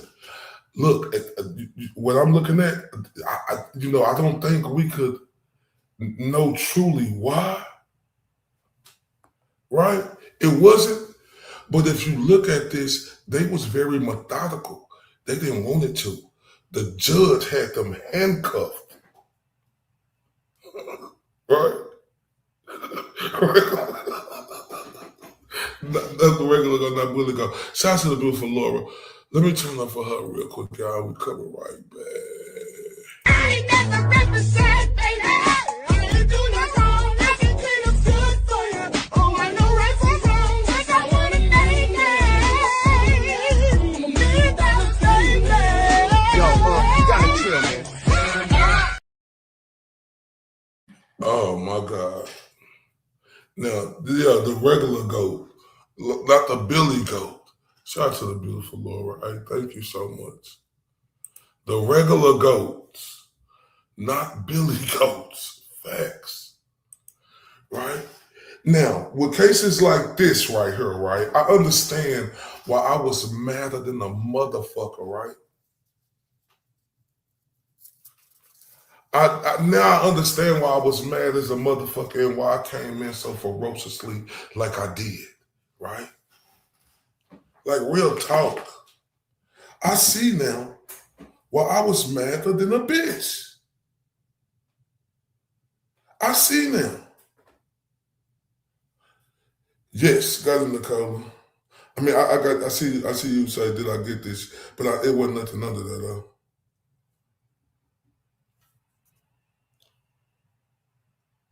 Right? Now, I see why I was madder than the motherfucker and I came the way I came, right? And I mean that with everything in me. Like I say, the words I could have used different, right?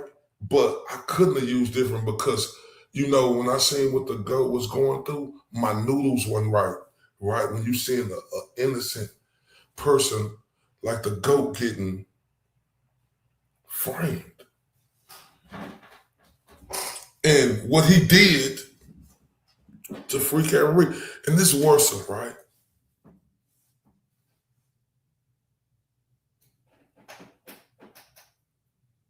This worse. And people wonder why I was so hot and bothered. I wish I would have knew about this shit way before. Real talk.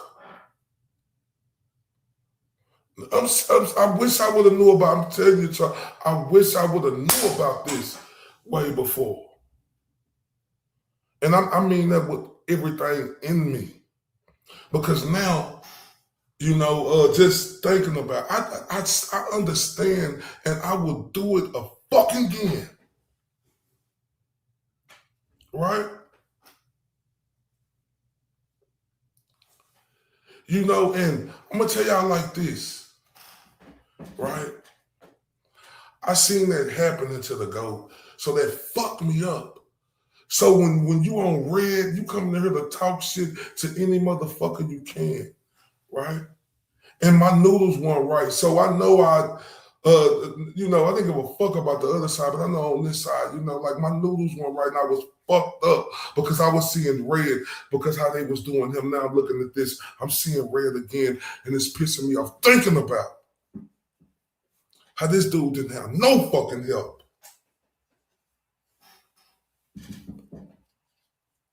None. He didn't have no Turtle Boy. He didn't have no Aiden Cornyn who was going hard for him.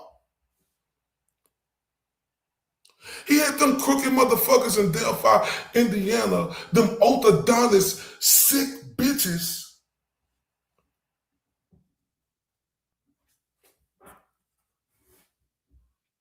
Fuck him over.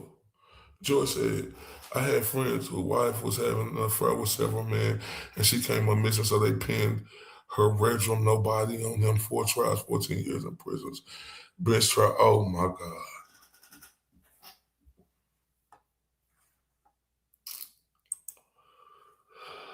Oh,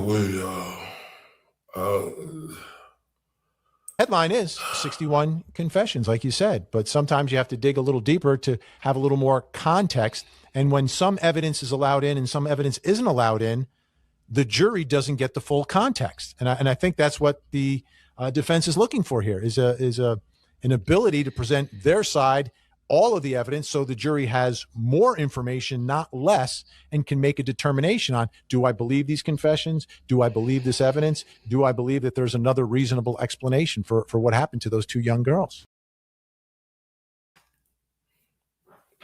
Do you understand how important that is? I understand why Nicola, Classic, and everybody else who followed this, right, was sick to their stomach and couldn't eat, and this fucked them up, right? I understand.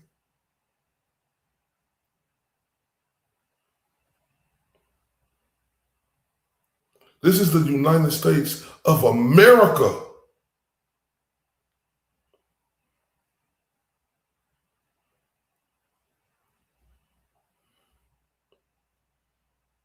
And look at the shit that happened over here. Right? Look at the shit that happened over here. I'm a country first dude, right? I'm a really, say, can you see by the dawn's early light? I'm all of that. But I don't want to hear my country in America, right? Talk about all the corruption they say that's going on elsewhere around the world. If they ain't gonna talk about and stop the shit here. Ugh. Ooh. I wish you like Texas say I missed that.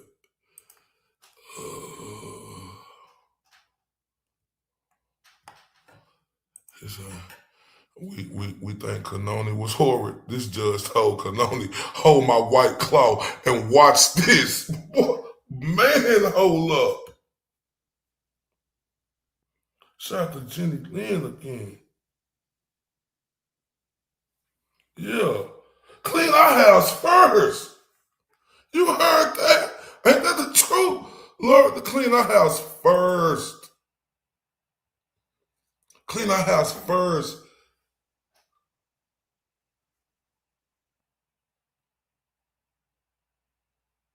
Like, real talk. It is sick, and I want to throw up her in this, our country is screwed up. I know this firsthand. Yeah. We talking about everywhere. What about us over here? Like, don't be talking about other people around the world if this shit is going on over here on a daily freaking basis. We see corruption all up and down this shit. And they just look the other way.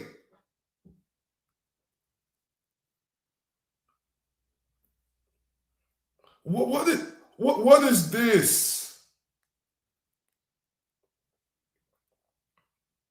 And I love my country. Don't ever get that twisted. You know, I my favorite is Veterans Day. Shout out to Hellfish Haven. Y'all make sure he got a post that he doing something. And I please ask everybody that if y'all want X to go share. Just scroll down. I love this country, you know, with everything in me. Right? But I'm critical of this fucking country too. Yeah, and Miss Jessica. and my granddaddy.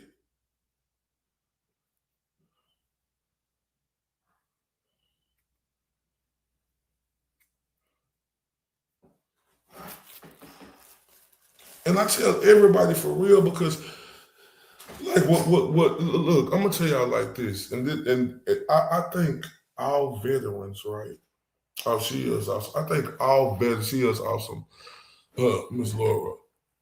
I think all veterans, and all people who served our military and in any military, right? That's doing the right thing, right? Not saying that we ain't a good place, but we ain't perfect over here. Ain't nobody perfect. But I think all veterans deserve to be fucking millionaires, right? Y'all gotta understand, man. I did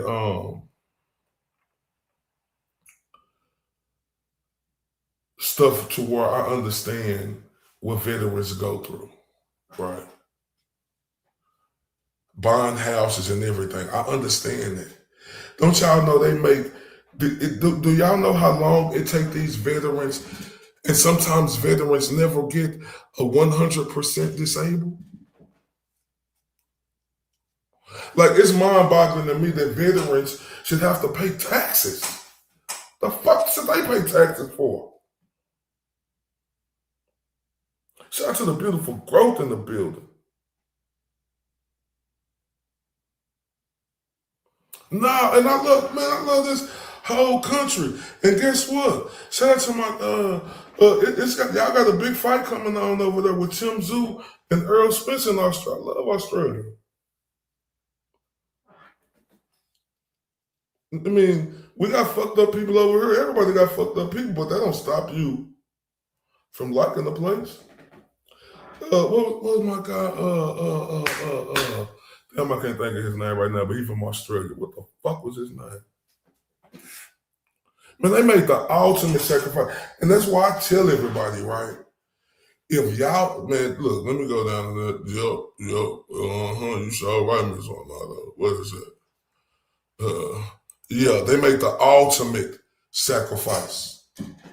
And Rick is I'm gonna get to that in a minute, Classic. I'm gonna go to look, our veterans made the ultimate sacrifice, right? And I promise y'all, knowing about mortgage and working for a mortgage company, right? Before, I understand what these veterans got to go through. Like I and everything I love, right? Veterans are the epitome, right, of what everything we got. They are that, and they should be respected like that, right? Because shout out to Sabo in the building. Let me tell y'all about these veterans, right? Especially the veterans who went to, World War II, the veterans who went to Iraq in the country, right? They was fucked up after that. And they ain't get compensated like the fuck they were supposed to get compensated. And I'm sorry, y'all. I take our veterans seriously. In this country, I don't give a fuck who nobody is. I get into it with any motherfucker on this planet going against our veterans and what they had to sacrifice, leaving their fucking children. My favorite videos I look at, y'all. I'm coming home. I'm coming home.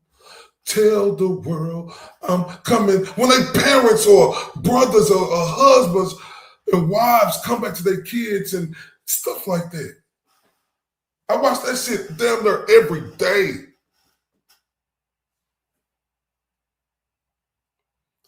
And now I can get mad again, right? I'm passionate about that. I want y'all to know that. And now I'm finding out Rick is a vet. I had no idea. No idea that Rick was a vet.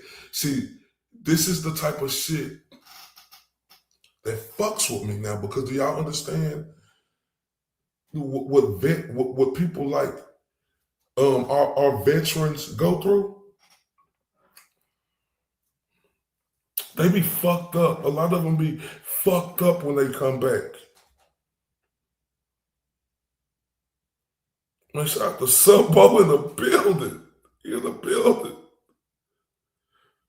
Salute. They be fucked up.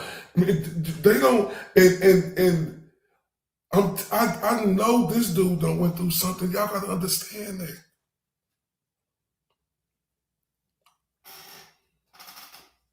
And they do him like that. They don't put no respect on his name like that.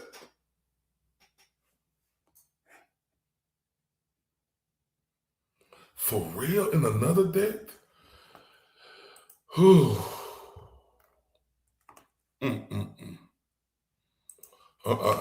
telling you, I don't play about our veterans, y'all. I will cuss a motherfucker out. And let me get back to it. That's why I tell everybody, and I say this seriously.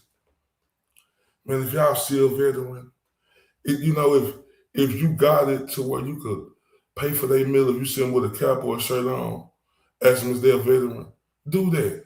And if you don't got that, just go up to the veterans and say, thank you for your services. That means a lot to them. That means a lot to them. And it'll mean a lot to me, a person who loves our veterans, all over, right? If y'all see one, just say, thank you for your services, man. Because they did more for this country than anybody did, right? The presidents are sending them over there. They're not going over there, right? Shout out to the beautiful Grammy Kisses in the building.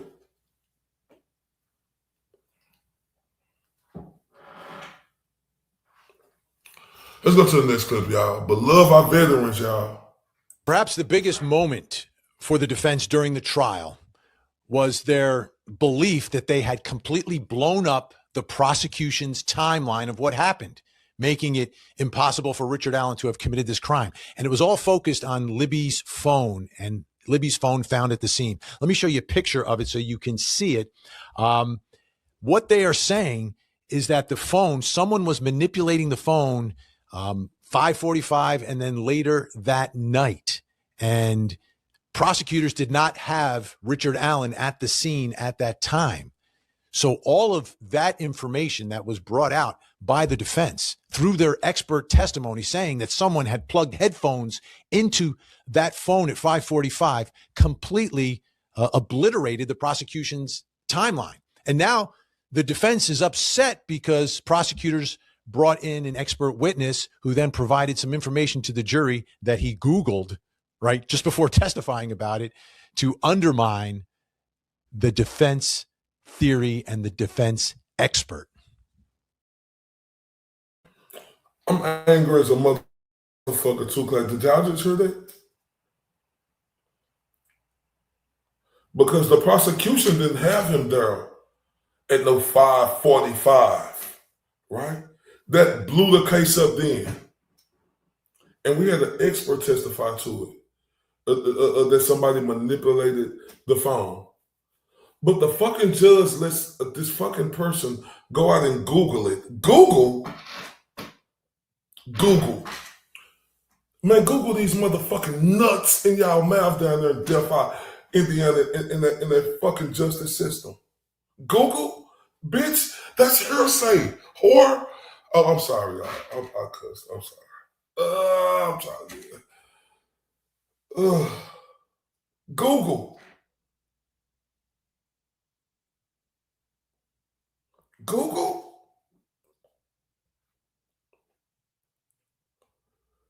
Google. Google, y'all. Like, this is the most fucked up shit I ever heard in my life. Google.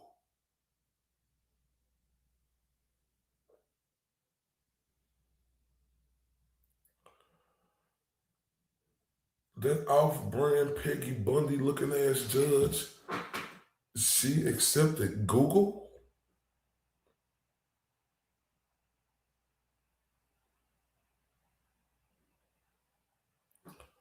Listen to this one more time, y'all. This fuck with me. Perhaps the biggest moment for the defense during the trial was their belief that they had completely blown up the prosecution's timeline of what happened, making it impossible for Richard Allen to have committed this crime. And it was all focused on Libby's phone and Libby's phone found at the scene. Let me show you a picture of it so you can see it. What they are saying is that the phone, someone was manipulating the phone 5:45 and then later that night. And prosecutors did not have Richard Allen at the scene at that time. So all of that information that was brought out by the defense through their expert testimony saying that someone had plugged headphones into that phone at 5:45 completely obliterated the prosecution's timeline. And now the defense is upset because prosecutors brought in an expert witness who then provided some information to the jury that he Googled, right, just before testifying about it to undermine the defense theory and the defense expert.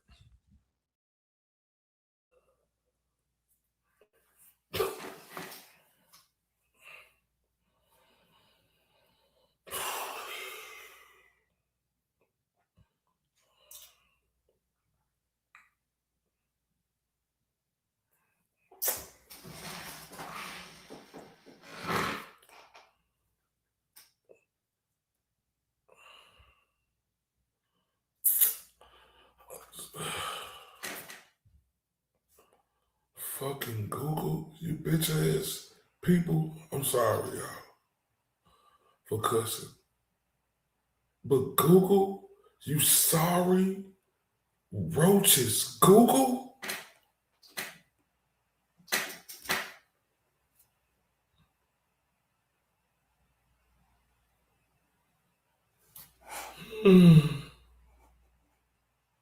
Me either, Laura.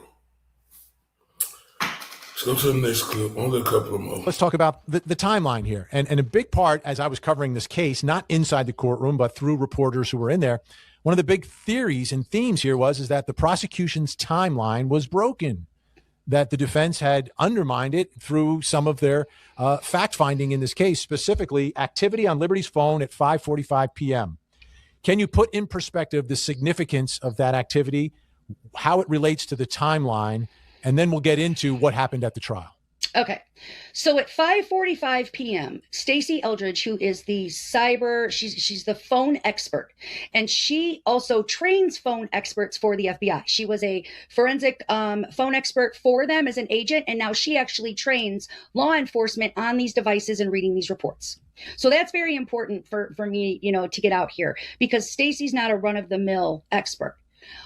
She found a activity on Libby's cell phone, her iPhone, that a headphone jack, that something had been plugged into a headphone jack at 5:45, which would have then silenced the phone.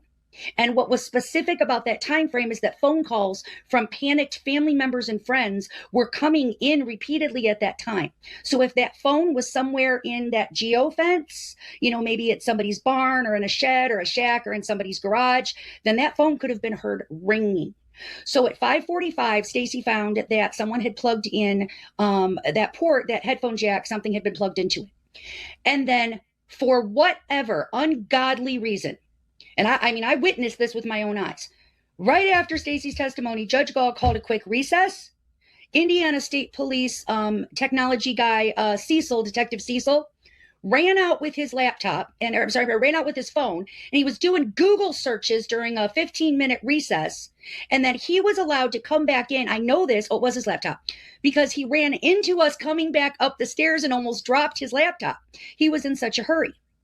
He gets back in, runs in over to Prosecutor McClelland and Luttrell and Diener and shows them something. They all get excited. They all do this, she calls court back into session. They do a quick huddle. And all of a sudden, Detective Cecil is allowed to come back up to the stand and testify that he had just done a Google search during recess. And according to that Google search, if the phone had gotten wet, it could have thrown off that iPhone, that jack, and that would have explained it.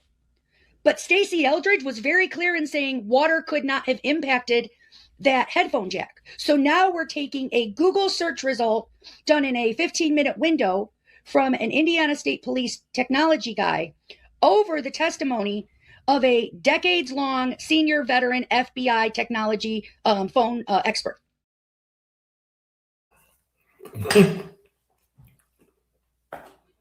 The absolute audacity. This is blasphemous at its finest. A police technology dude? Boy, you better get your Barney Rubble looking over an experienced person who trained people. She took a recess and she let this motherfucker get on there and say, Your Honor, I Googled it, and this is what Google tell me.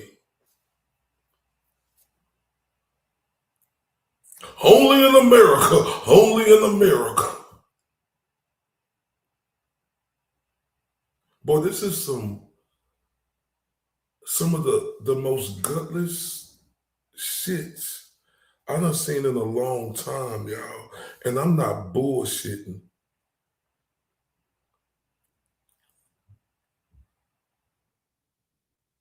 I don't know but this is some bullshit, bro. And I still got a lot to learn about this shit. But from what I know, this guy is getting completely railroaded. This ain't no monster. This is a guy who them crooked, corrupt, cut like motherfuckers pointed out and say, him.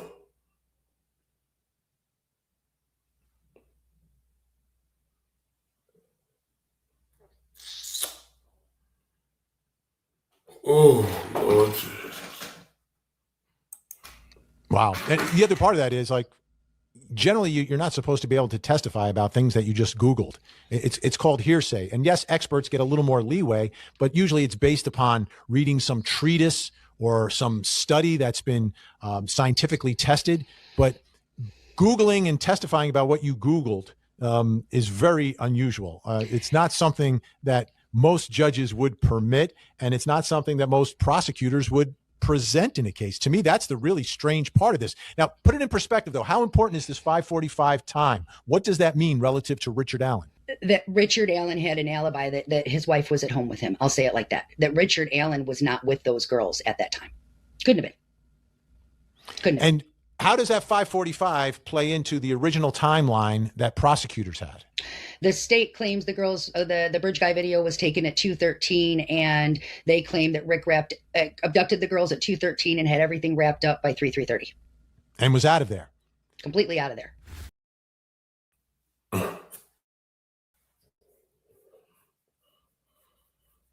When you heard this shit,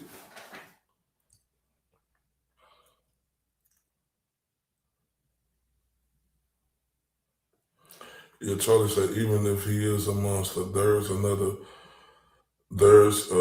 chance he can get a fair trial.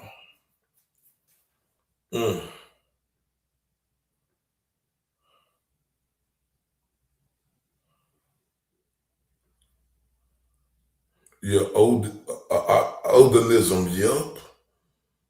And I believe everything about that. Like I'm telling people, y'all can say what y'all want. People call it conspiracy theories. I call that shit you better open your eyes and pay attention. Because what we looking at right here is diabolical, right?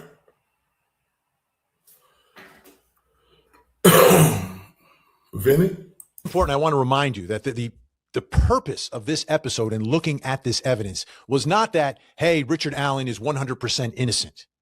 It's that Richard Allen was railroaded and the jury didn't get to hear all the evidence in the case. Evidence uncovered by the police, by investigators, an alternative theory in the case.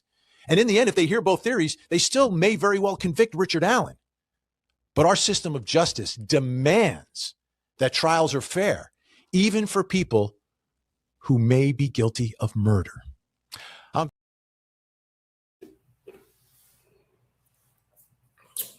100% true. But what I will say, from what I've seen, he is not guilty, right? That's clear cut, no debating, right? This is the thing right here. When you fighting for your life like that, and they allow the necessary stuff for the defense to present, they don't let them. They handicapping them, y'all. That's called handicap. They tie both of their hands behind their back and they say fight. They say you better headbutt. How you gonna headbutt somebody when two fists coming at you?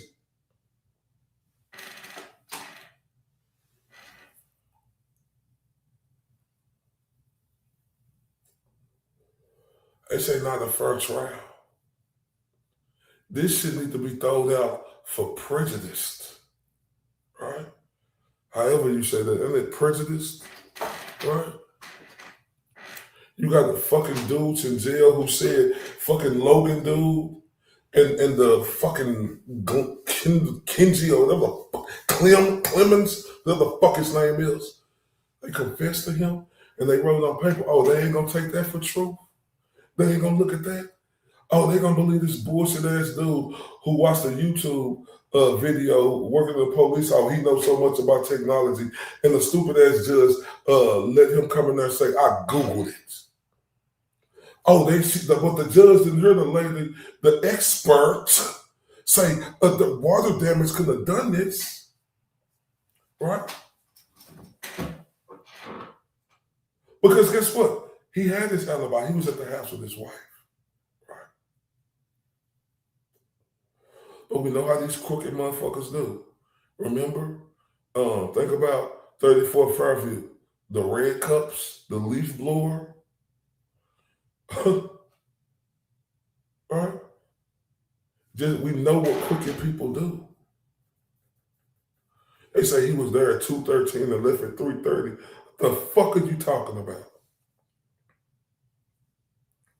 This dude was found on Logan's yard. A dude who has been to prison, you stupid motherfucker. Shit. Okay, that sounds like Brian Higgins, right? Or Brian Albert on his lawn. Oh, don't look at them. They good.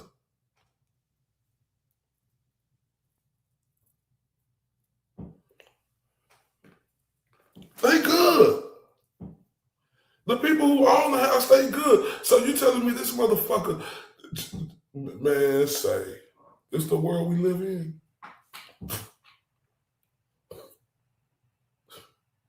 This the world we live in? Classic. This is the world we live in? Right? Is this the world we live in? World. 34 Fairview, that was on their lawn. Right? Oh, I didn't hear the police officers. Right? Oh, this case, 5 years old. Y'all, but hey, all of a sudden, hey, we've been looking up the records. We know who to get. We could put him on some medicine. Shout out to the people. She said Andrea and Bob Mother were both there. They saw it firsthand. The fuckery that Alba in this case. Oh my. Shout out to Defensive Diaries too, man. Had a chance to catch out a lot of their fundraiser yesterday, man. Salute to them. I ain't lying, them artists is the truth. It is the truth.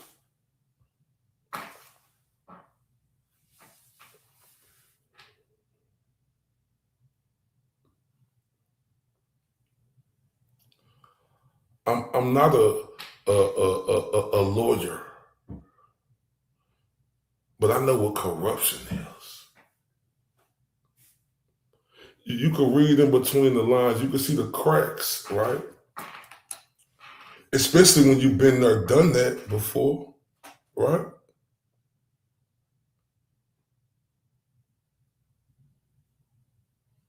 Right? And we see the fucking cracks. We see this shit. This is like some of the worst shit I've seen, because I'm not gonna lie to y'all. When I first got on her, I heard Nicola was in the, and this was months ago. They was talking about this dude, so I had to start looking at and seeing what was going on. Right?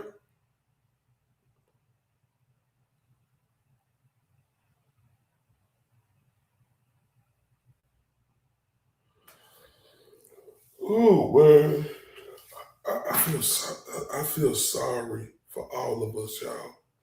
Shout out to the beautiful moons in the building. Yeah, I got a little sleep, but I'm back up at it. Oh my God, y'all! This is. We should be frightened on a daily basis. Oh, shout out to Moons. She became a member, y'all. Hold up, wait a minute. Hold up, y'all know how we do, right? Y'all know how we do, right? Hey, let's turn her up, right? Let's turn Moons up. Turn up, Moons. I ain't never represent, baby. I ain't do no wrong. I can clean up good for you. Oh, I know right from wrong. Yes, I want to thank me. Me, that baby. Yo, you gotta chill, man. Oh, my dog in the building, Mary B. It's a beautiful Mary B in the building, Mary B. Do that gangster land with me, cuz.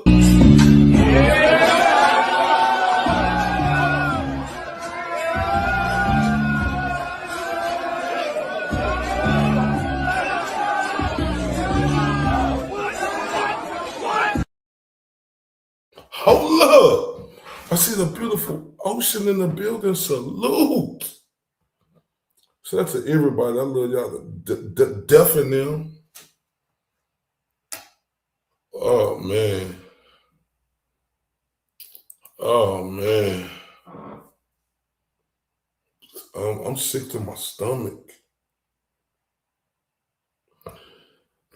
I'm sick to my stomach because this guy right here to me is completely innocent. Right? I'm sick to my stomach because people try to make you look like you crazy. They want us to believe we crazy, y'all. They don't want us to believe in that it's orthodontists and Odinism out there and stuff. Or people could do this and do that. Man, y'all don't think power is real? Hold up. Wait a minute. I said, let me put some She Like Texas in it. Because y'all know, hold up real quick. I say the stars at night, a big and bright, deep in the heart of Texas, on the strength of her turning 20 people up. Y'all please say thank you. And shout out to the beautiful, pretty Kookie, because we really got to turn She Like Texas up, because she turned everybody up.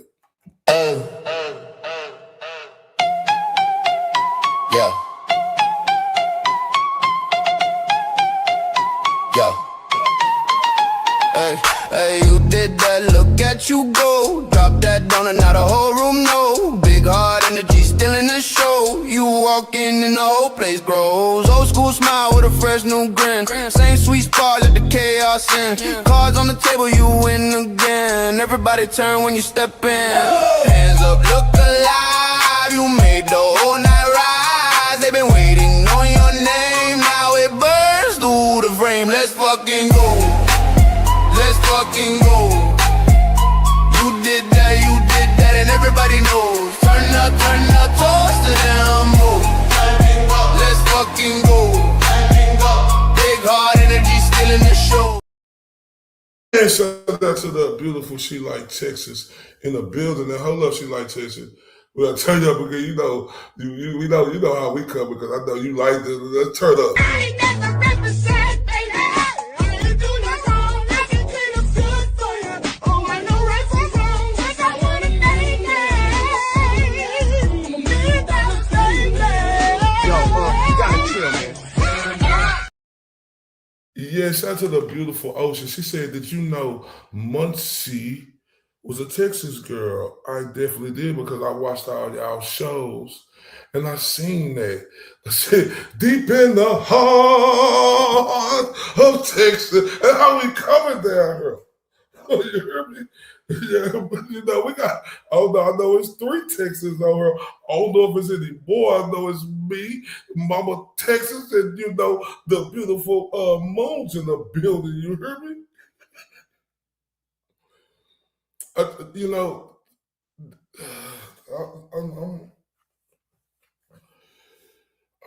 I'm hurt about this one, y'all. We got to pray. We got to have the faith, right? That appellate court is going to get it right. We got to have the faith, y'all.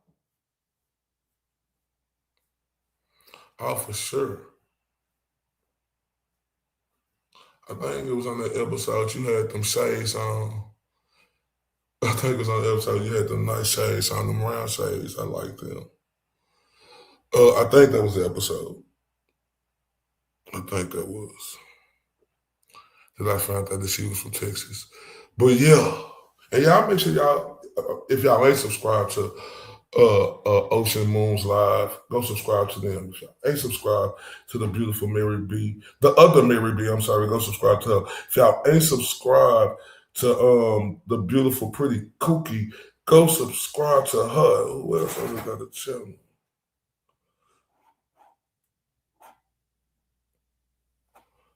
But yeah, just go subscribe to them and them. Because they the truth, man. They the truth. And man, you know who else the truth? Boy, Rakita Law. Hold up. Boy, he funny as shit. Man.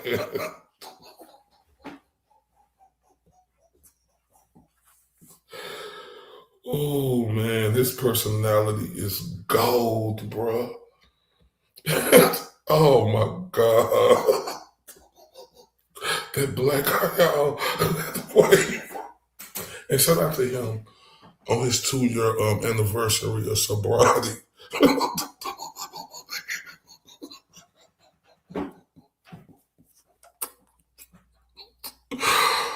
I'm not laughing at this, bro. I'm laughing at he is so freaking funny, bro. Oh my God. And don't piss him off either.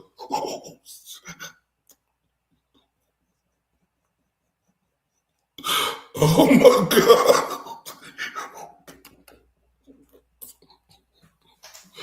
You understand, y'all. See, I don't like that ferocious shit. Like Mary B say, he my type of guy. You gotta understand, y'all. Like when I look, and he is like you understand that, you know, Mary B put me on game with him to have me start, you know, watching him. And you know, she gave me, you know, background on him, and I found out he is the guy. Shout out to Jennifer in the building. She's from Mississippi, Crooked Letter. What's popping? He is really the godfather of Lttw, right? You know, and he the one started this, right? So, he blew up, right? I ain't gonna lie to y'all. He the godfather of this Lttw stuff, right? And I see why he is as great as he is, because, like I said, you got to have that it factor, right? And man, that it factor is dripping off of him like infinity. Right, his schemes, you know, the way he schemed his deliveries out, not scheming in general, but his angles he take. Like that shit is extraordinary. That is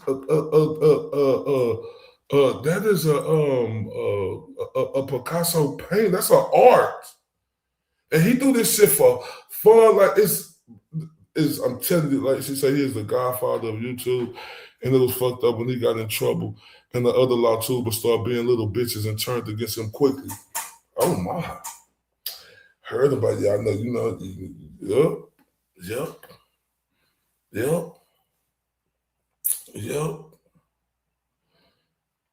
But see, that's what happened when you on top. They turn on you. Look how they do the GOAT. They turn on him, right? When you one of them like that, they gonna hate on you. They ready to see something happen to you, right? You see all these pussycats, right? Y'all see all these pussycats in the way that they don't want to see nobody on top. It's enough out here for everybody, right? God damn, you know, to laugh, you know, and try to bring, you know, because they fit. It's low ball, it's low class, you know. But one thing about that, right? Like we hear the GOAT say, like we know the Godfather, Rakita Law say, right? I mean, we you know, they know now, right? They know. And man, his shit was so funny, man. Man, I ain't lying to you, bro. That dude is cold. And but he got a way of saying his words, bro. I ain't gonna lie. Like when he was talking about like the super chat, he said, I know I don't like to ask people for super chats, but you know that's all I got to do. But see, what was so funny about it is, cause you know, I'm watching them with the black eye.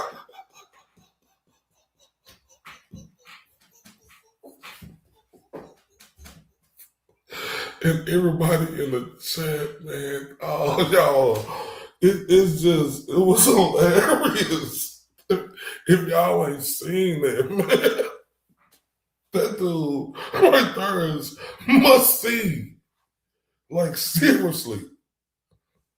But he is brilliant and hysterical. Yes. All of that. Right? And I see it, and Moon say, I need a class on Nick. Yeah, he the truth. He the truth, y'all. Like, you know, and I see, and you know what? Like I say, you know, his bounce back is amazing, right? His bounce back is amazing, right? Like I say,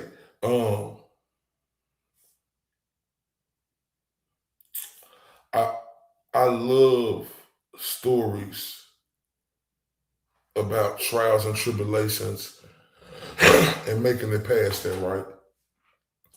And you be able to do your thing and you succeeding. That's what life is about, right? I love that. Right? Because it's just like in boxing, right? You know, you work your way, you want to become champion, right? You do. You want to become champion, right?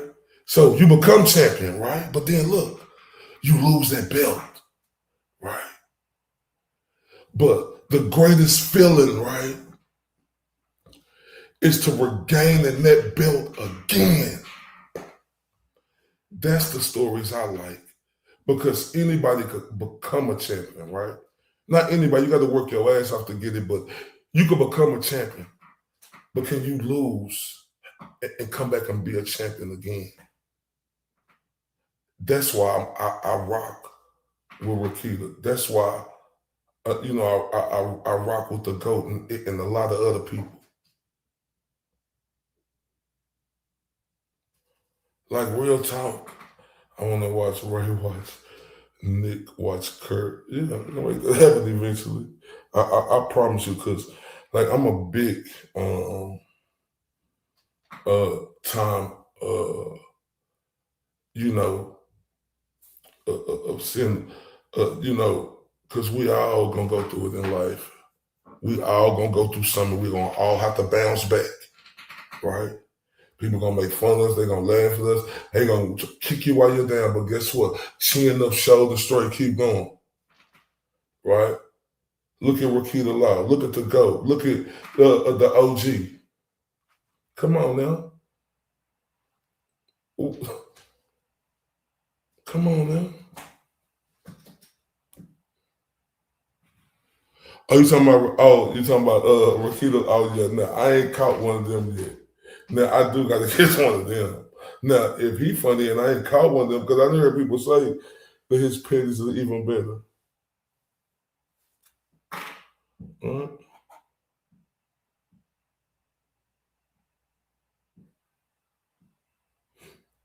And I can't wait to see that.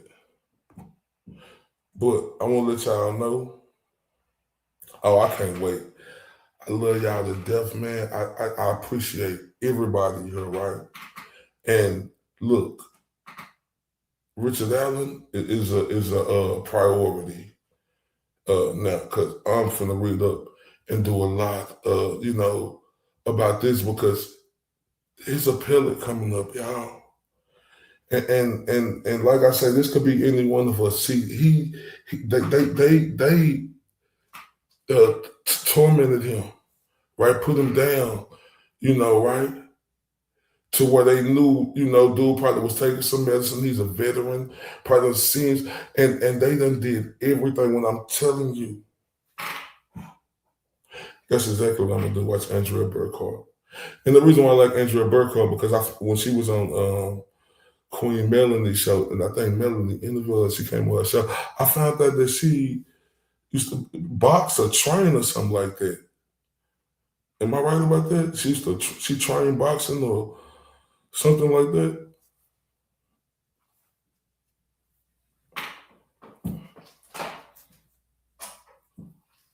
I think I heard her say that when she was on Melanie Little show, Queen Melanie Little show, that she trained boxing or she was a boxer. Oh, okay, so yeah.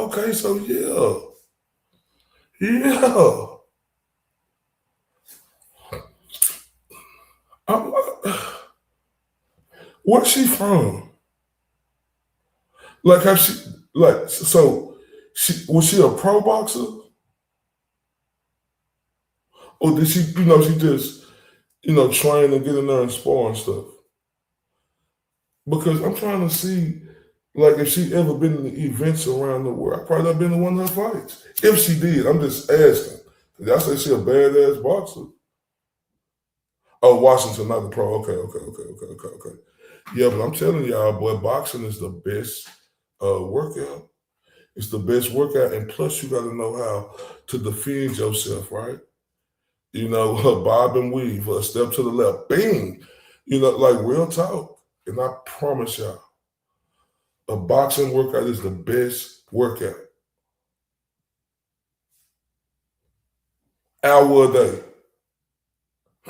You'll be meaner, leaner, and stronger. But hey, y'all, love y'all to death. I appreciate all the support. Who going live next? I don't know, but if you're going live, let us know now so we could don't meet you there. We could beat you there, right? And while giving y'all time to do that, I got to play my favorite song, and then we're going to close it. I love y'all to death. See y'all soon.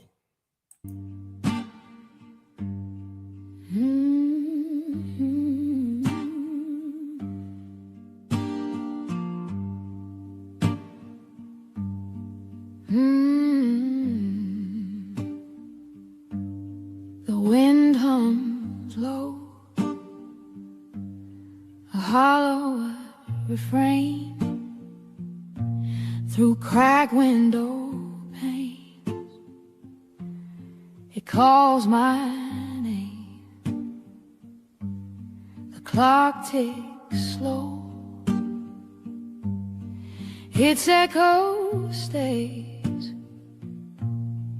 Each moment drags, then slips away. Blue, blue curtains are hiding all my pain. Blue, blue curtains are dancing in the rain. Blue, blue curtains keep the shine far away. Blue, blue curtains won't let me escape. The walls close in, shadows stretch long. Night wears a mask where dreams don't belong. A bird once sang, now silent it lies. The sky holds no stars, just clouded sighs. The pain's a prison, the glass cuts deep, eyes wide open, yet I can't sleep. Blue, blue curtains are hiding all my pain. Blue, blue curtains are dancing in the rain. Blue, blue curtains keep the shine far away. Blue, blue curtains won't let me escape. Oh, if I could tear 'em down, let the light pour through. But they hang like chains, stitched with sorrow's hue.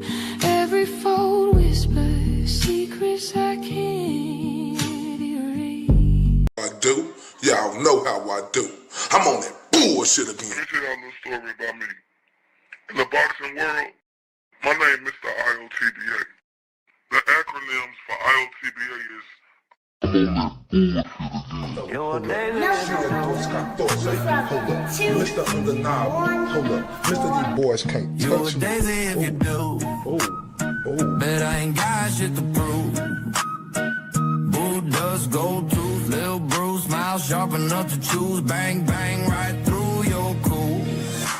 Walking like a rumor with a pulse. Lip curl sweeter than your cold. My eyes say try me and you freeze like salt. Got your huggle, got your huggle. You wanted that smoke, I'm the whole damn stack. Got your huggle, got your huggle. Step up, I'll clear the room. You're a daisy if you do, you're a daisy if you do. R-U-L. All laces in my hand, better bag. Tongue sharp like a tag, hit a click clack. You wanted that heat, now it's time to meet the sun. No shade, just black. Walk, walk, walk slow. Silver in my lap. Halo, crooked heart attack. Say a piece, talk that trash. I turn every word to glass. Cut deep. Gotcha. Oh shit. It's your boy Mr. Lttw. I'm touching down from that 2, 1, 4, and I'm on that bullshit again. I'm on that bullshit today, right? Y'all know how I do. Y'all know how I do.